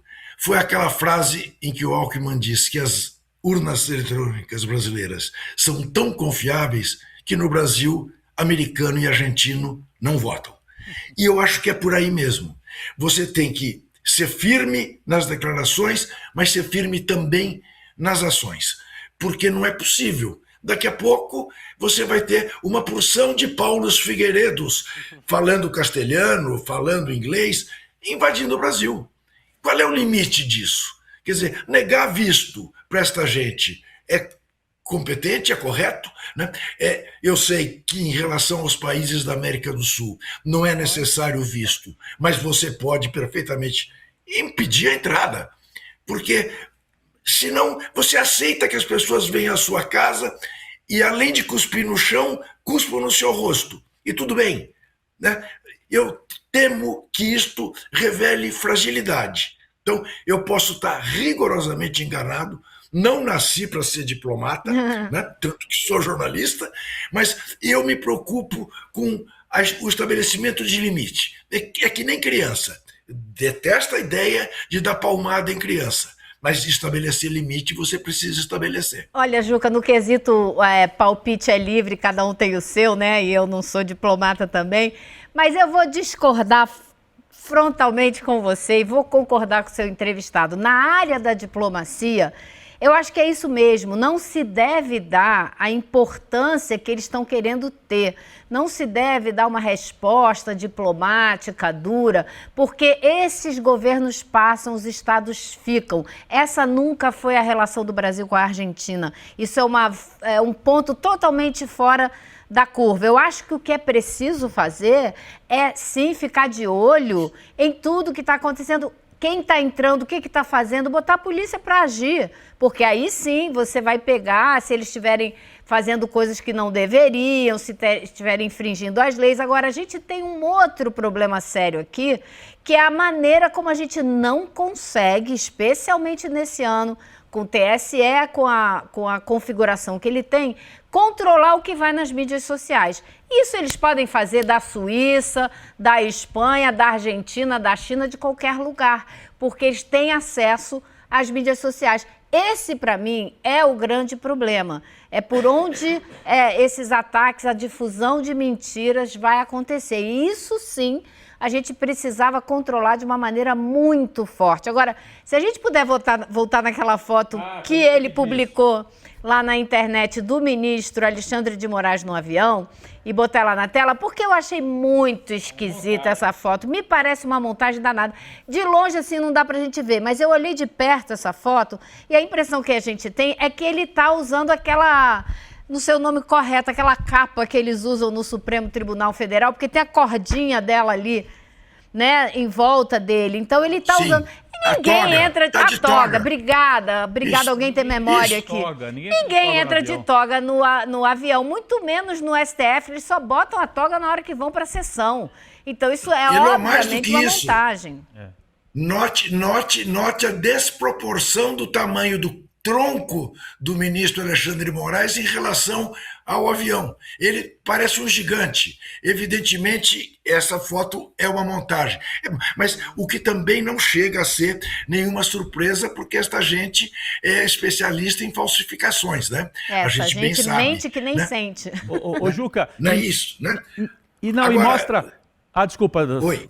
Não, eu ia dizer Diga, só, não. Juca, que mostra como que os argentinos, a turma do Milei, coloca o Alexandre de Moraes no centro do debate, o que me parece uma encomenda que vem de fora para dentro, porque me chamou a atenção quando o Milei veio aqui para a convenção, ele ia atacar o Lula, eu esperava que ele atacasse o Lula, adversário e tal, é socialista, mas ele trazer pronto no discurso um ataque frontal ao Alexandre de Moraes, me parece que é encomenda, porque eles querem o Alexandre de Moraes como alvo. O Trump quer, né? O Milei faz esse serviço para o Trump no dia da convenção e agora esse influenciador da turma do Milei faz também colocando o Alexandre de Moraes. Ele até escreve ajuda, tipo, me ajuda porque eu encontrei com um monstro brasileiro que é o Alexandre de Moraes, né, Juca?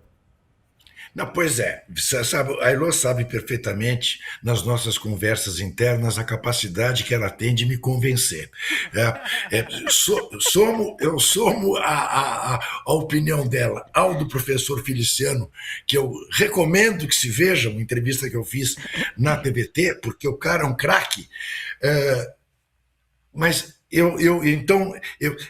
é claro que eu entendo perfeitamente isso e que é claro que as relações do Brasil com a Argentina e as relações do Brasil com os Estados Unidos são mais importantes do que as relações do Lula com o Trump ou do Lula com o Milei ou do Alexandre de Moraes com um e com o outro. Evidente, evidente. Agora, eu apenas acho, Elô, nem sei se eu acho, mas eu temo que o Brasil passe uma ideia de fragilidade, de estar aceitando ofensas sem reagir. Sim.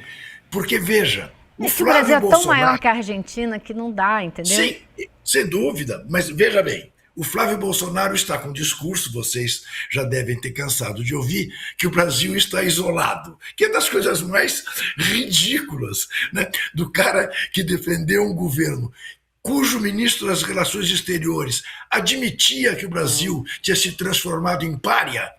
Lembra-se disso, sim. desta frase, Ernesto Araújo. né? Do Ernesto Araújo, né?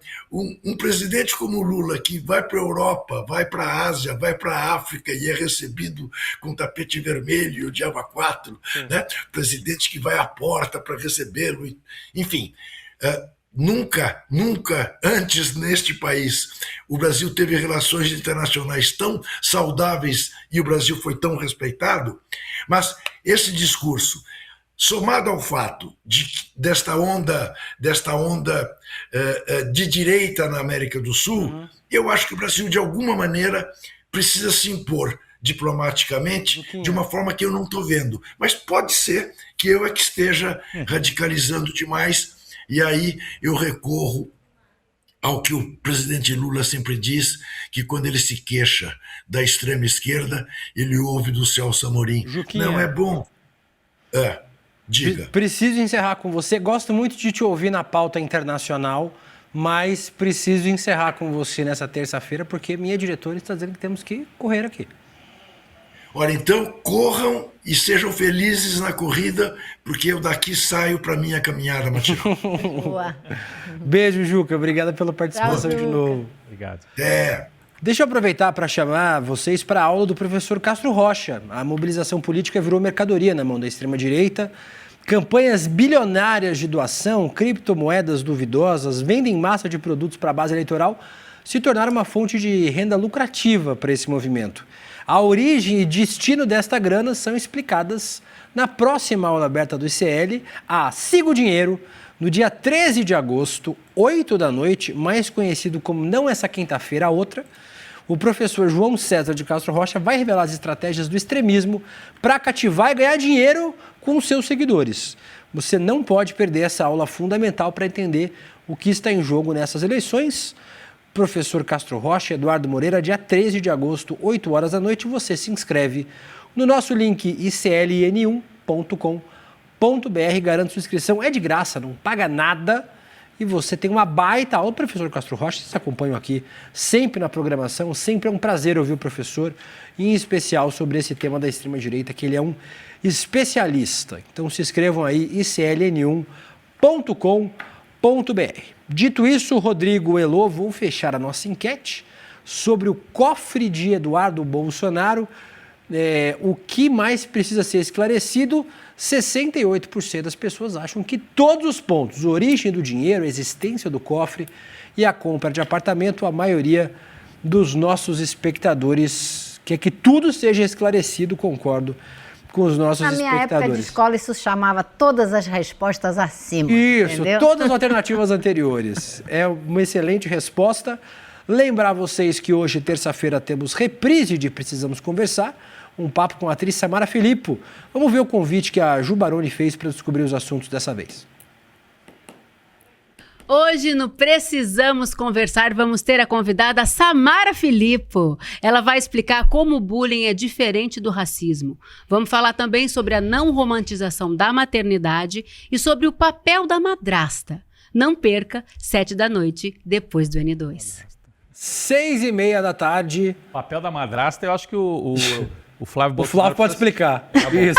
A Bolsonaro deve assistir, Precisamos Conversar hoje. Juliana Baroni, Sara Zara, Sucena e a Samara Filippo nesse bate-papo. Se você quiser se inscrever no link da transmissão, icl.com.br/precisamos conversar. Dito isso, já é para ir para o encerramento já, minha chefe? Então vamos para o encerramento. Agora, na sequência, temos ICL Rádio News.